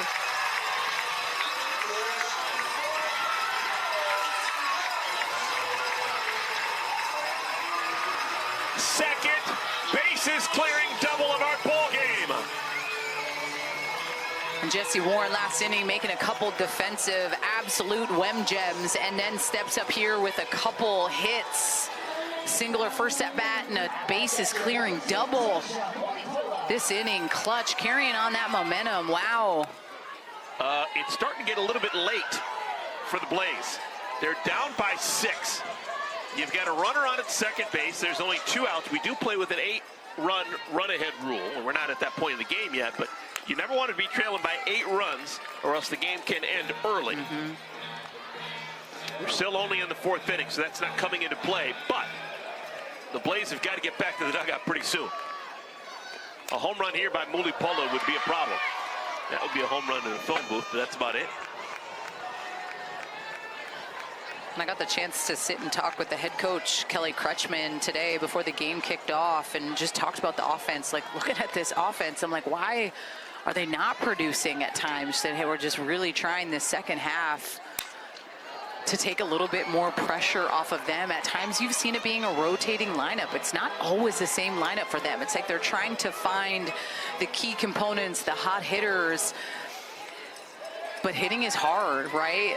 But at the end of the day, when you look at this lineup and see who's in it, it does make you question why the numbers aren't higher or why they aren't higher in the standings. But at times, like, they continue to have that good team chemistry and they're working. And what a turn of events. Down a 4 spot in the first inning to battle back, to go up 10-4. Swung on and missed. The side is retired. But history made in Seattle on a Friday night. The 7 runs scored by the Bolts here in our 4th inning, the most runs in an inning by any team this season. A lot. You see Jesse Warren, who's got stuff started in the inning, but gets the bases clearing. Double. Sis Bates, former Husky, absolutely loving it. Volts up, 10-4.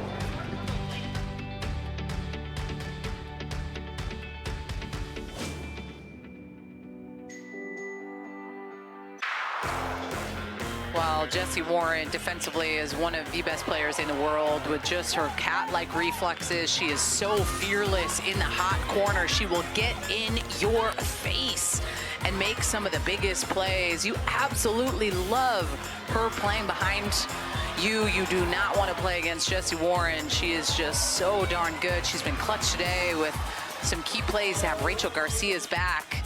And a turn of events here for the Volts. You know, Jesse Warren spells her first name Jessi. You notice there's no E. Why would there be? She doesn't believe in E's. She is airtight defensively at third base. That was good.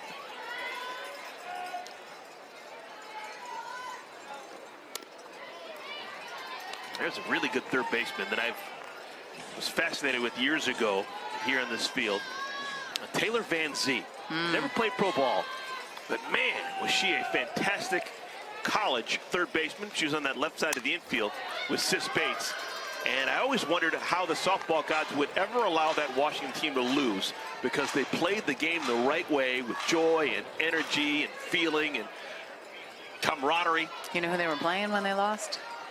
I don't remember who Jesse they lost to. Warren. They lost to Florida State. Yes. Oh my goodness, ran into a buzzsaw. Hammered deep to center field. That one's off the wall. Leach on her way to second, and she'll make it with a head first dive. I'm here to tell you, Aubrey Leach is locked in. There is zero quit in Aubrey Leach. And I love this for Aubrey Leach. Struggled a little bit in the first half of AUSL, and she was someone that got drafted high truly because of her leadership and her vet and her presence. She is a leader on this team. She gets them going. She's that calm presence. Now the Blaze trying to stop a 10-run unanswered streak. The Volts were down 4-0 at the end of the first inning. But then they scored 1 run in the second, 2 in the third, and 7 in the fourth. Bailey Klingler now bats with a runner on at second and nobody out.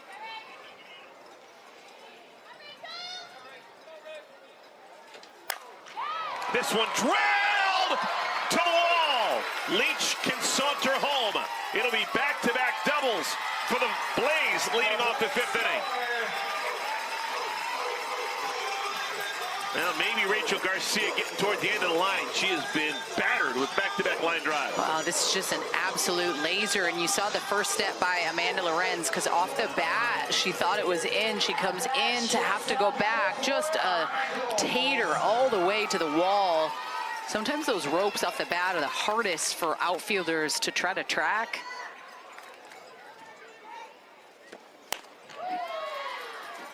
Now Garcia still has some pop. That was 70 miles per hour, but it misses upstairs to goal.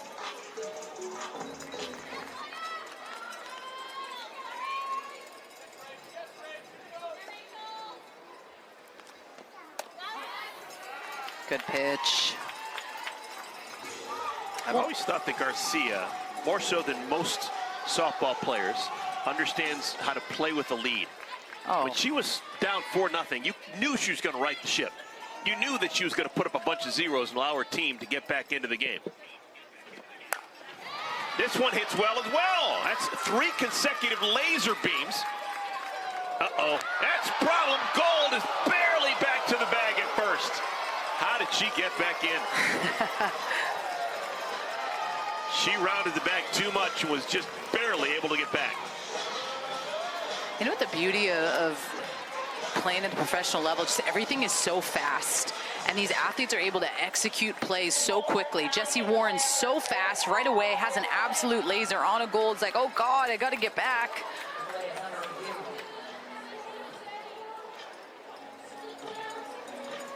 Ooh. Now this is going to be challenged. I think that's a good challenge too, this late.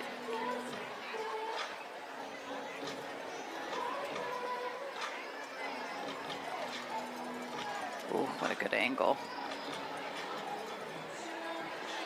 My question is, is the tag on her body applied at that angle? Because it does still kind of look bang bang. Remember, there has to be enough. I don't know. I think her hand gets in there.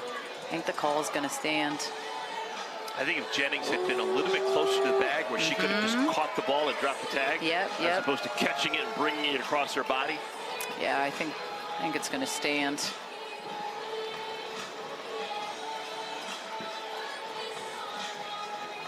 Ooh, that one looks like she's surely safe. Yep.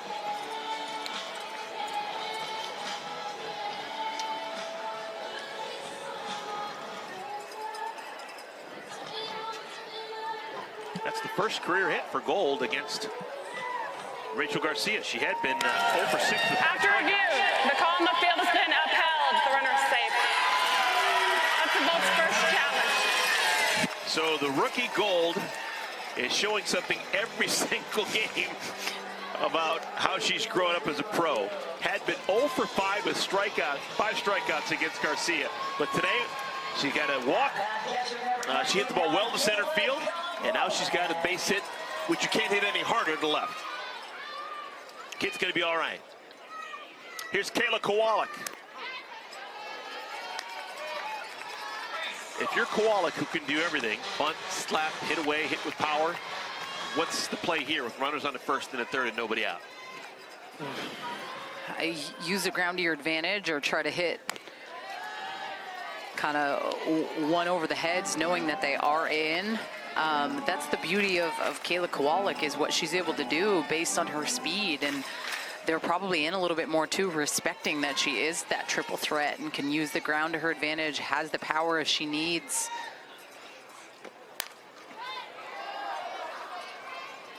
And she's been so clutch for them. You think of Taylor Edwards when she went down, and that was somebody who got drafted, was going to definitely be splitting some catching duties, but maybe taking a good chunk of them just with her experience. And when she went down, Kayla Kowalik stepped right up, like, let's go. I'll catch every game if you need me to. Off the glove of Garcia, and everyone's safe. Another run scores. Second run of the inning allowed by Garcia. It is now a 10-6 score. Well, and that's a prime example. When you ask what Kayla Kowalik could do, it's use the ground, use your speed. This gets just by Rachel Garcia, touches the mitt.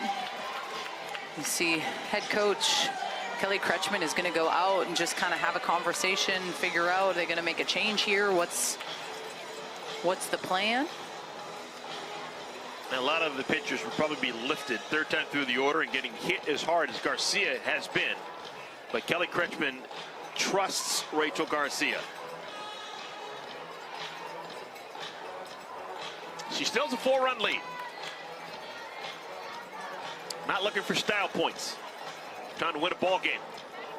Now batting the TV, number 90, Alli Newland. Here's Alli Newland. She's already driven in 3 today.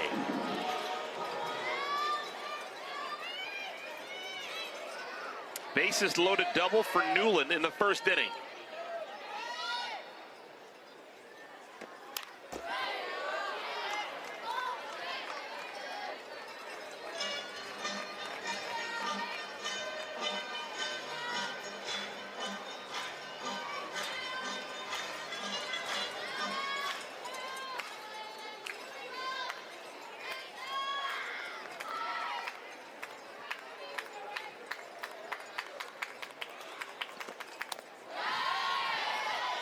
It's a good take.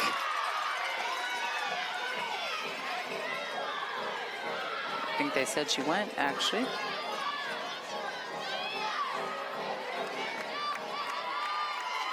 Oh, 2 to Newland.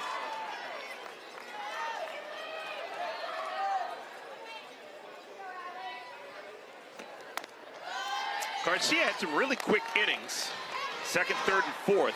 And that's kept their pitch count down. Remember, she struggled in the first inning, but she's only at 80 pitches now as we play the 5th inning. This is Actually, a pretty good number for her. I've seen her get up to well into triple digits. Yep. Well, and I mean, she's so conditioned to be able to go well into ball games. I remember the first series out, she went right into extra innings right at the gate, game 1. I mean, 8 innings, and you're like, dude, you have not thrown in a game, and you're over here logging more than 100 pitches going into extras. Like, that cardio and that pitching shape at times is tough to get into, and she has just stayed in that level. But I also think it's because she knows that her name is being called usually twice in a series, right? Like, she is someone that they rely on to throw a lot of innings, and every single year that I have been a part of Athletes Unlimited, somehow she's always getting the ball. Good or bad, she's always getting the ball because she is so trusted. But you go through your lumps in the professional game. Yeah, I never really see her stuff diminished as she goes on. You know, we're still talking low 70s, whenever she wants to. So she's got the pop still, but it is the 3rd time through the order, and that's the bellwether frequently for offenses. Get 3 looks at a pitcher, and you've definitely got the advantage.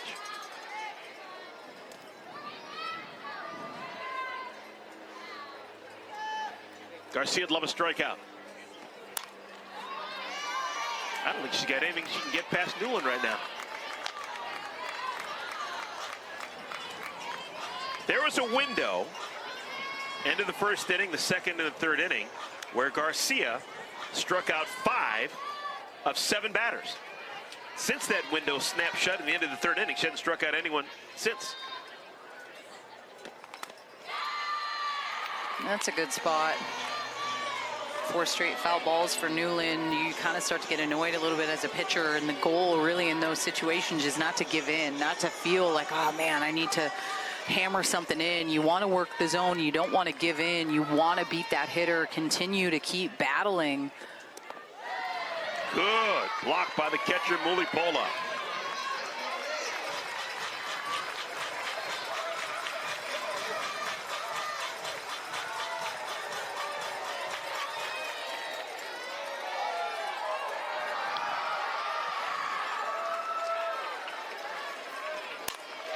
Oh my goodness, what an at-bat for Newland. A base hit will load the bases. 2 for 3 for Alli Newland against Rachel Garcia. And that is now 5 straight hits allowed by Garcia here in the 5th inning. Well, 5 straight. And what a battle, right? 10 pitches Alli Newland saw in that at bat, and I think now is a good time to make a change and bring in Peyton Gottschall. These two really have worked so well with each other, kind of polar opposites when it comes to their stuff as far as the velo. So new pitcher comes in, Gottschall replaces Garcia. We're going to take a quick timeout and be back to Seattle in just a moment.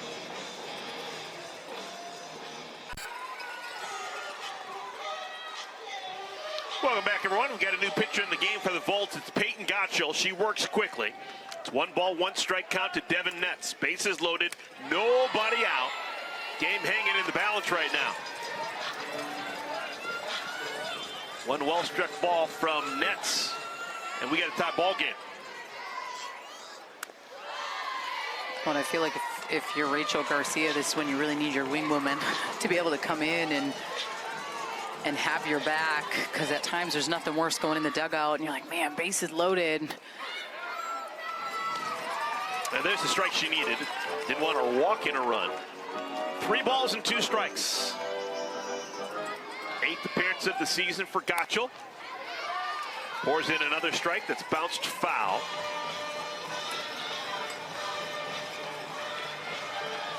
Interesting matchup. You got Gottschall facing off against Devin Netz, who earlier today was actually not a member of this Blaze team. She got traded over from the Bandits.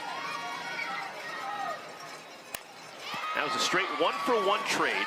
Danielle Gibson-Horton going over to the Bandits. One first baseman for another. The only difference really is Netz also pitches. There's your trade. Straight old-fashioned 1-for-1 deal. Woo! I loved watching Devin Netz's career at Arizona.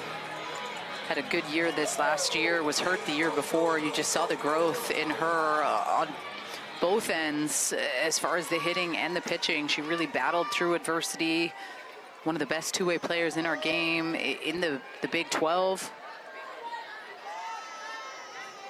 Won Big 12 Player of the Year. You saw Nyjah Kennedy win Big 12 Pitcher of the Year. Like, for them to just jump and go play made a big impact. Popped up. Will it be playable for Warren? You bet. Jessie Warren calmly puts on a clinic of how to navigate that screen, and that's the first out of the inning.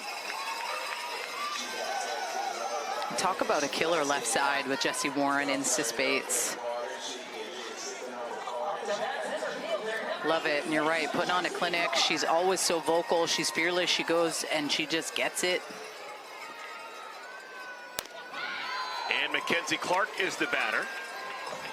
Clark, 0 for 1, was hit with a pitch her last time up. Had 2 strikes on her when she got hit with a pitch. Man, Scotch will work quickly. She does. I can appreciate it. I don't even know how she's seeing the signs quickly. She looks down briefly at her wrist, and then bam, she's going. Her and I both. Another chance for Jessie! 2 down! Wow, back-to-back pop-outs to the third baseman, and Gotchel is 1 out away from getting back into the dugout. No damage done.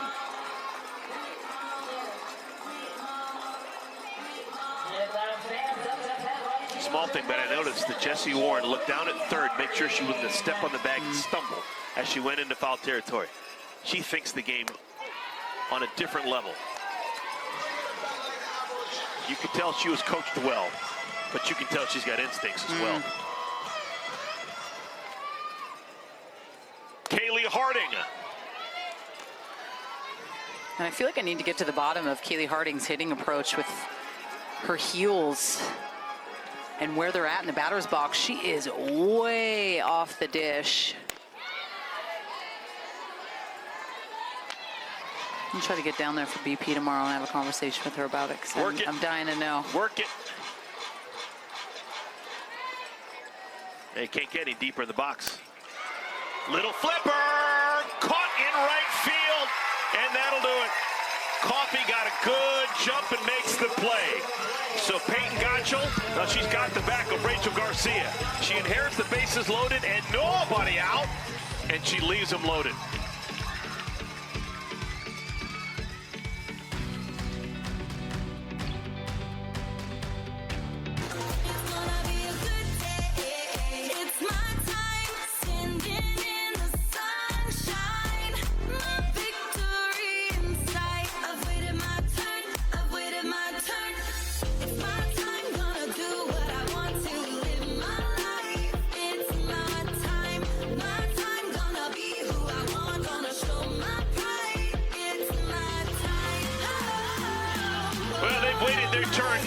Professional softball here in Seattle, and now that it's here, it has been everything you could have wanted and then some. We have had a combined 16 runs through the first 4.5 innings. It's a 10-6 lead for the Volts over the Blaze. How about this? For the Volts, every single person in their lineup with at least 1 base hit, except for their leading hitter. Amanda Lorenz somehow is 0 for 3 in a game in which your team has 13 hits and 10 runs scored. Rachel Garcia, 6 earned runs, but right now she's sitting in the dugout with a chance to win a ball game.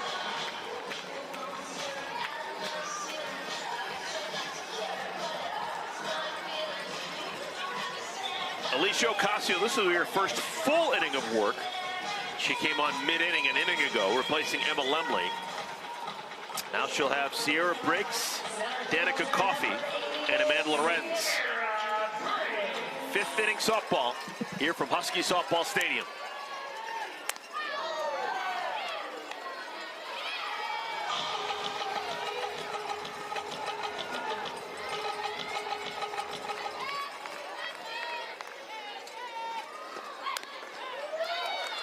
How different as a pitcher is Alicia Ocasio from the Ocasio that you remember when she was a kind of a jack of all trades playing for Tim Walton and the Florida Gators?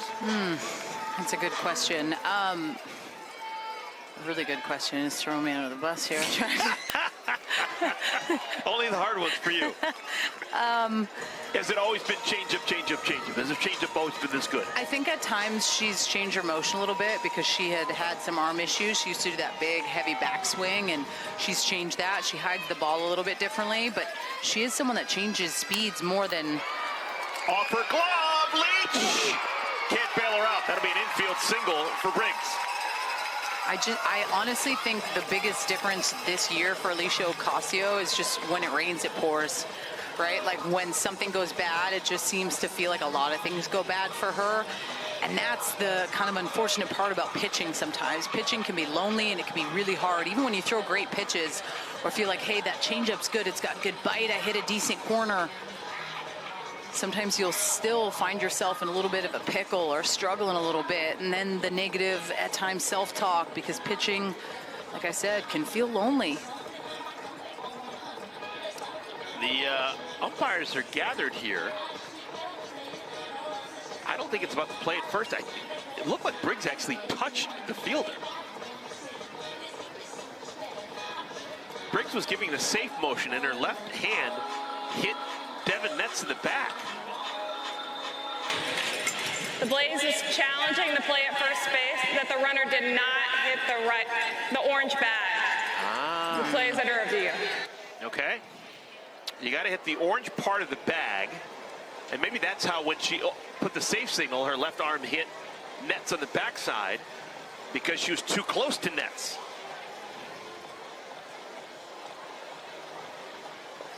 I don't have the best angle there. Did she get to the orange? She's on the inside of the base path. I think I see more white, and you see that clear runner's lane. That's why they have the two lines there. That lane is obviously to kind of give you that full range to go straight into the orange base for safety reasons. They actually don't have that in the college game. It's something I wish that they would bring in for the safety of the players, because at times there's really close calls. Feet can be stepped on.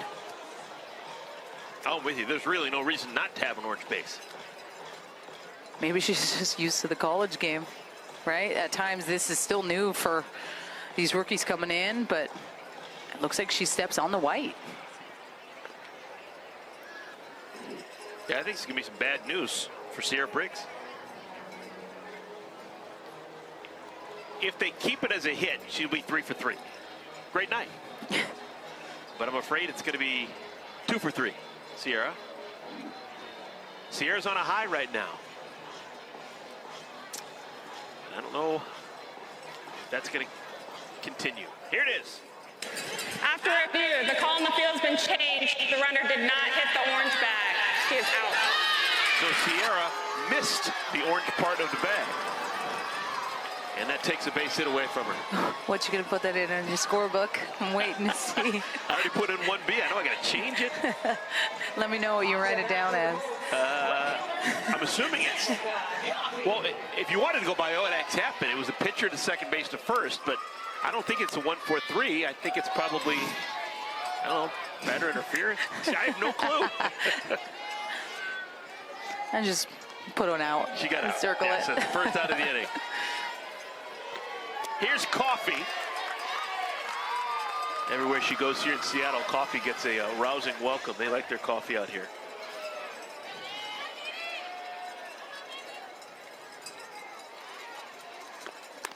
Speaking of someone who lives out here in the Pacific Northwest, it's true, right?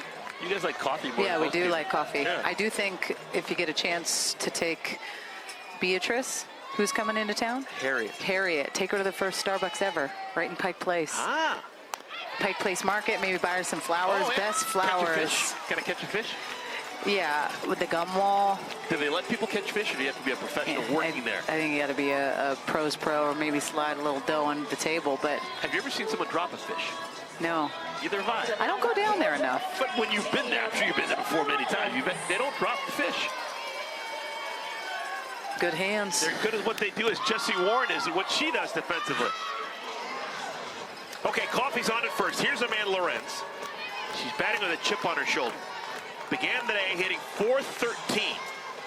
Her batting average has dipped to .388 because she's 0 for 3. This is when you say some things you guess at, other things you just know. Amanda Lorenz doesn't go for 4 very much. She does not.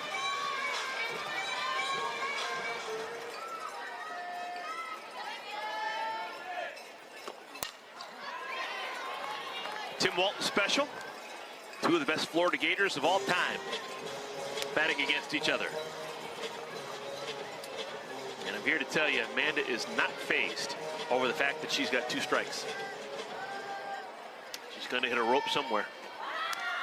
Just a matter of whether or not to get caught.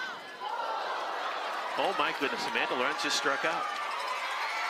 So Ocasio strikes out Lorenz, and the ball gets away. It's a miscommunication at second base, and that's going to allow Coffey to take an extra base.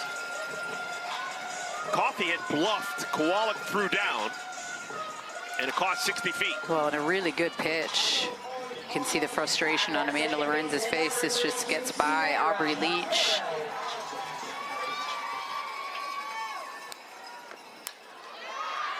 There are now 2 outs.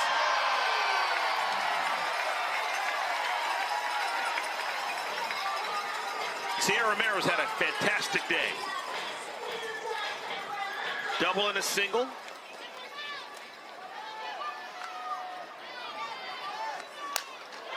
High drive right field. Harding ambles back and makes the play. And the side is retired. So no runs, no hits, 1 runner left on. We have played 5 complete. It's a 10-6 lead for the Volts.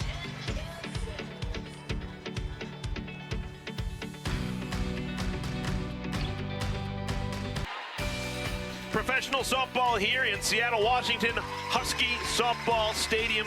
There have been some great names over the years who have played for the Washington Huskies. Remember that 2009 National Championship team? Heather Tarr has developed a Boondrick, and it's a tremendous program. But the best to ever play here, the best Husky softball player of all time, my partner, Danielle Laurie, National Player of the Year, all kinds of records, and a national championship, most outstanding player of the 2009 Women's College World Series. And for my money, the best speech ever to Holly Rowe at the end of winning a national championship when you were talking and you cried, and just fantastic stuff. It just melted my heart. Yeah, that's when I was talking about my brother. It was. I You just wanted miss him to be here. my He was in brother. Huntsville, Alabama. He was. Yeah, it's crazy to think that it was that long ago, because it really doesn't feel like it. Like when Coach Tarr said, you know, I've been in for over 20 years, like have felt so fortunate to let it go. Look at Jesse Warren. Just knew the spin of that was going to take it into foul territory. Like, when I had gotten the chance to play here and when Coach Tarr got the job, she drove straight up to the Canada Cup and recruited me right away. And then when I got the opportunity to play here and be here, I was like, I need to live here. Like, this is where I need to be, and I've been here ever since. And you'll see that a lot with some college athletes, just the coaches in the university have that much of an impact on them. But I knew more importantly with just like my family, and I have 2 little girls, and I mean, man, the amount of times we would come to games, and even my husband would just come to games. Sis Bates would bring the girls into the locker room and just hang out, and that to me is family, right? And that was something that I didn't get the opportunity to have growing up, being around this incredible atmosphere. So the fact that my kids get to be around this, I mean, pretty special. You didn't turn down very many autograph and picture requests. Why did you trust Coach Tarr? She had never coached before here in the Pac, 12 at the time. And she said you were her first recruit. But why? You didn't know what it was going to be like. You just somehow saw something, believed something? Something in my gut. You know, I loved the fact that I could stay close to home. Called strike 3. Gottschall strikes out Otis. But, I mean, in all honesty, what I loved the most when I was here was that she really did allow me to be myself, right? Sometimes, like, you come into different programs and there's a method to the madness, and this is how they do things. That, to a degree, with the respect of Husky Fever and Husky Softball, but she allowed for me to be who I was, and I respected and appreciated that, because this game is hard enough as a pitcher, but back in the day, you know, gosh, we threw every game. Yeah, you did. The times have changed. I don't recommend throwing, 300 plus innings in a season. Were they the best days of my life? For sure, but the most pressure filled. So the fact that I did feel like I had someone that was in my back pocket all the time. And then she brought in Lance Glasso, the pitching coach, who just was my dog. Love Lance, love him to death. He allowed for me after that Olympic year in 2008 to go through the dark days, and he helped me, and then that allowed for our 2009 team to get it going. Aubrey Leach gets it in between Lorenz and Briggs, and it's a double for Leach. One out double for Aubrey. That is the second consecutive double for Aubrey, who appears to be locked in.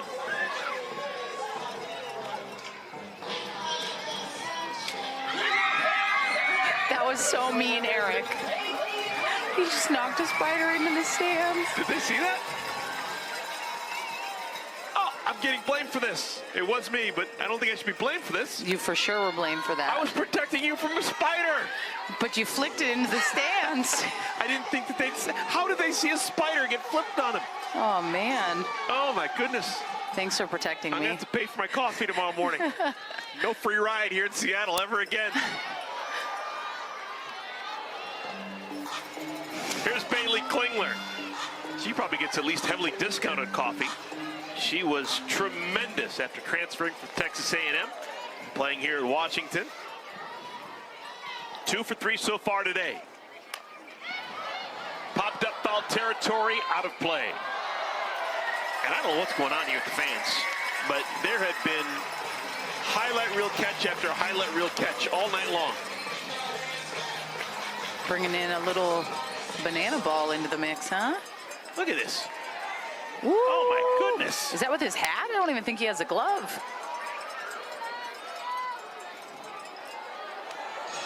Folks out here have some skills. Look at that.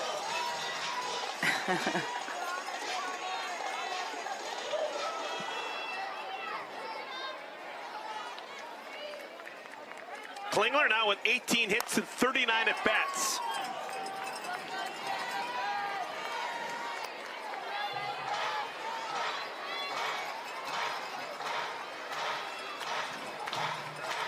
If she can get a hit right now, that means she will be one hit away from getting a batting average up to 500 again. Good golly. Softly hit, no chance. Hit it to the wrong person. Jesse Warren throws that Klingler. 2 down. If you want to hit 500, you're not going to do it by hitting the ball in the direction of Jesse Warren. Now batting shortstop number 4, Alli Newland.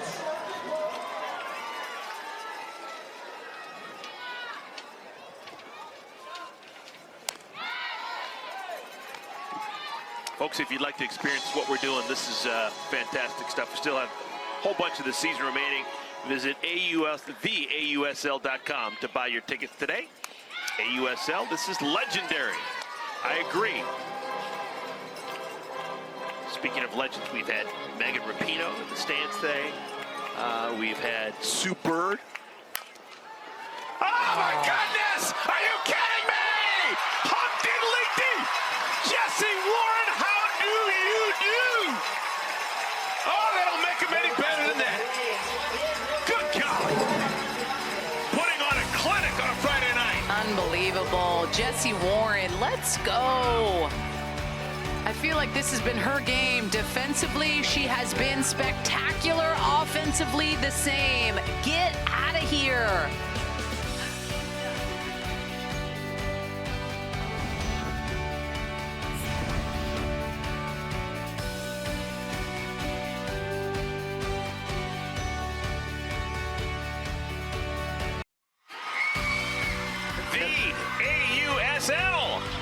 Has made it to Seattle, Washington, and it has been an eyeful. What an environment. 10-6 is our score. The Volts on top of the Blaze. It's the bottom of the 6th inning.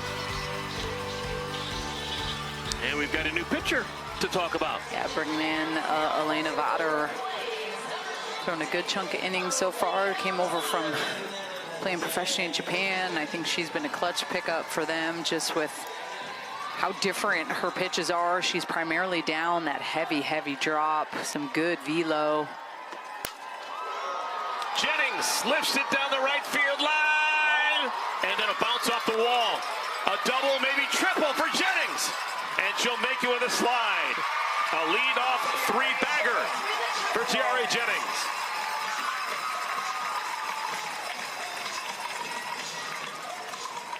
You gotta love it when you see the pros swinging early in the count. She goes and gets this drop ball on the outside part of the plate. I just love a Tiare swing. Her hands, her lower half moving through it. Like Coach Tar said, the turf and the outfield at times a little bit different with the bounce of the warning track. You have to be able to play it well as an outie, because once it gets by you, that gives an additional base. Good piece by Tiare Jennings. Mia Scott, 1 for 3 with her first professional homer. She got that homer off of Emma Lemley in the 3rd inning. 2-run shot.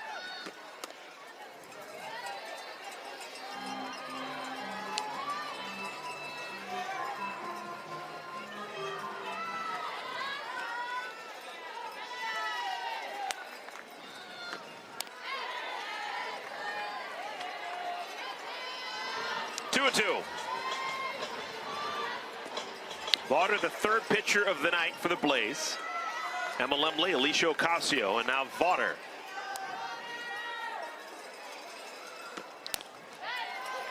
Three and two. This is the first of a 3-game set. Game tomorrow night and game on Sunday in the afternoon. Local. Swung on and missed. Off-speed pitch, a beauty. Dirty. Vaughter strikes out Scott.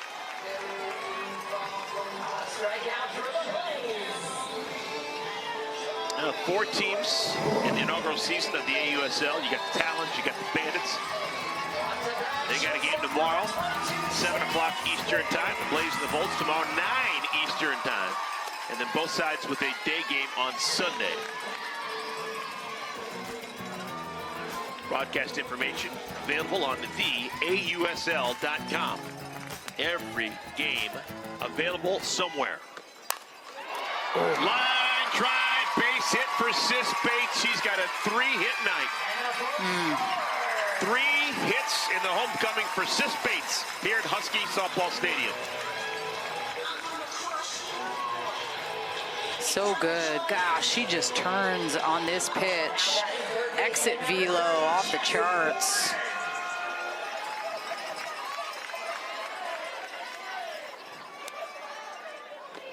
Jesse Warren golfs this one into left field.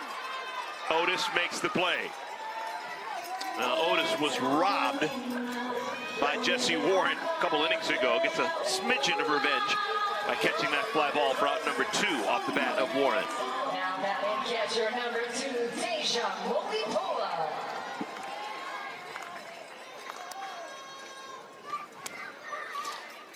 Just thinking ahead to the 7th inning, we know that the Blaze are going to be down at least 5 runs.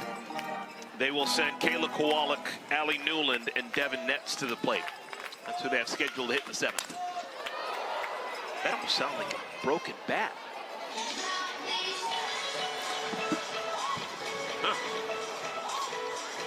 If you feel like you need my flashlight on my phone to see your scorebook, I remember Chicago, you have those lights on as bright as they can be.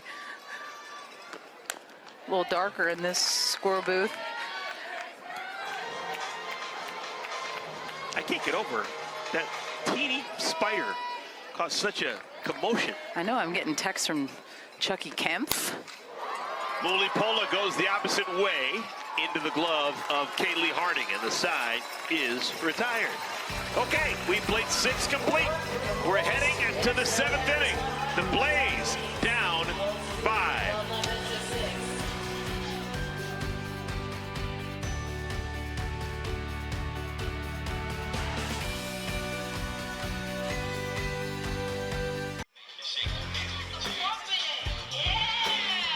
The Athletes Unlimited Softball League is sponsored by Nike. Oh my goodness. goodness, what a picturesque, beautiful shot you've got. Sun setting, Mount Rainier, folks. Wow. Jessie Warren has been an eyeful as well. She has been picking and grinning. She's incredible. Some of the plays that she's been able to make. The thing is she makes it look so easy, and that is what is so crazy. When you play at the pro level, the speed of the game is insane, but she makes it look so easy. Her teammates are loving it. She's having fun. That's what it's all about. 4 assists. That is a season high for Jessie. An assist is when you field the ball and throw to another base to get an out. She has also caught a couple of balls in foul territory, and she has been a massive comfort for her starting and now relief pitcher, Rachel. Oh my goodness! Again! Jessie Warren, just a magnet! What else could she possibly do?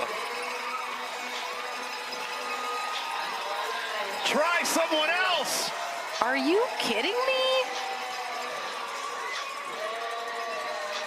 She seriously is a magnet right now. The ball just continues to keep finding her, and she is ready. Hot shots off the bat.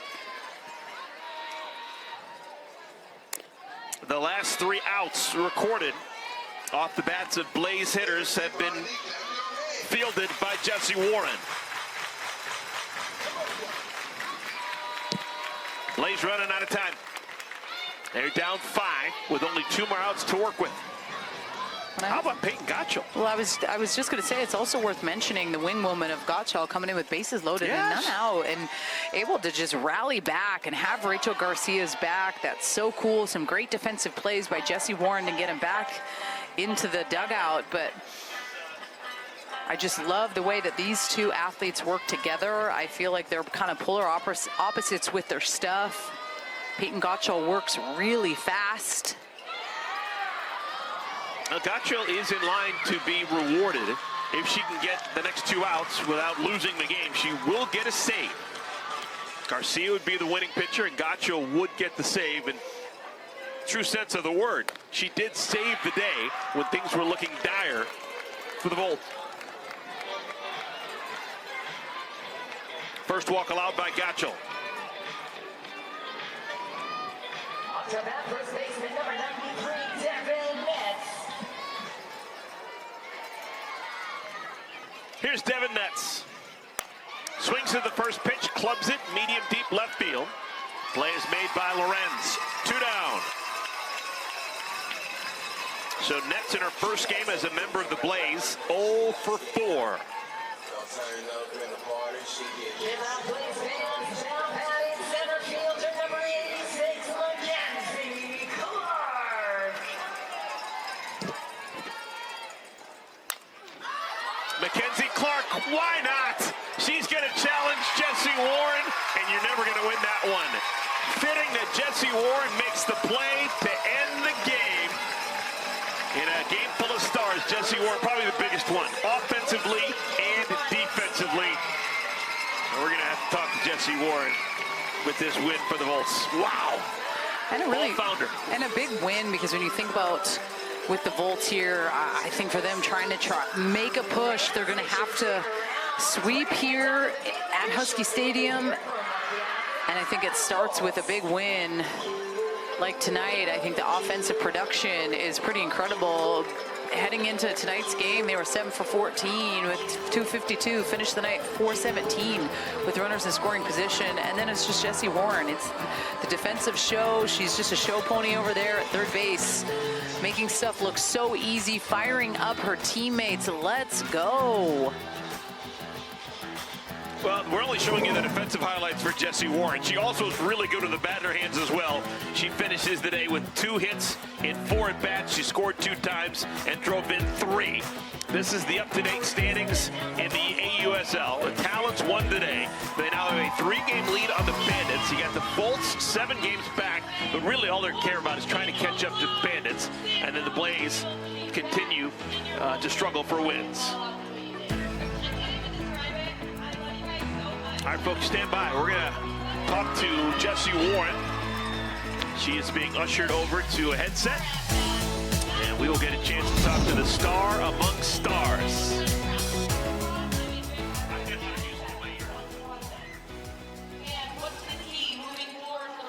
I think it's going to happen quickly.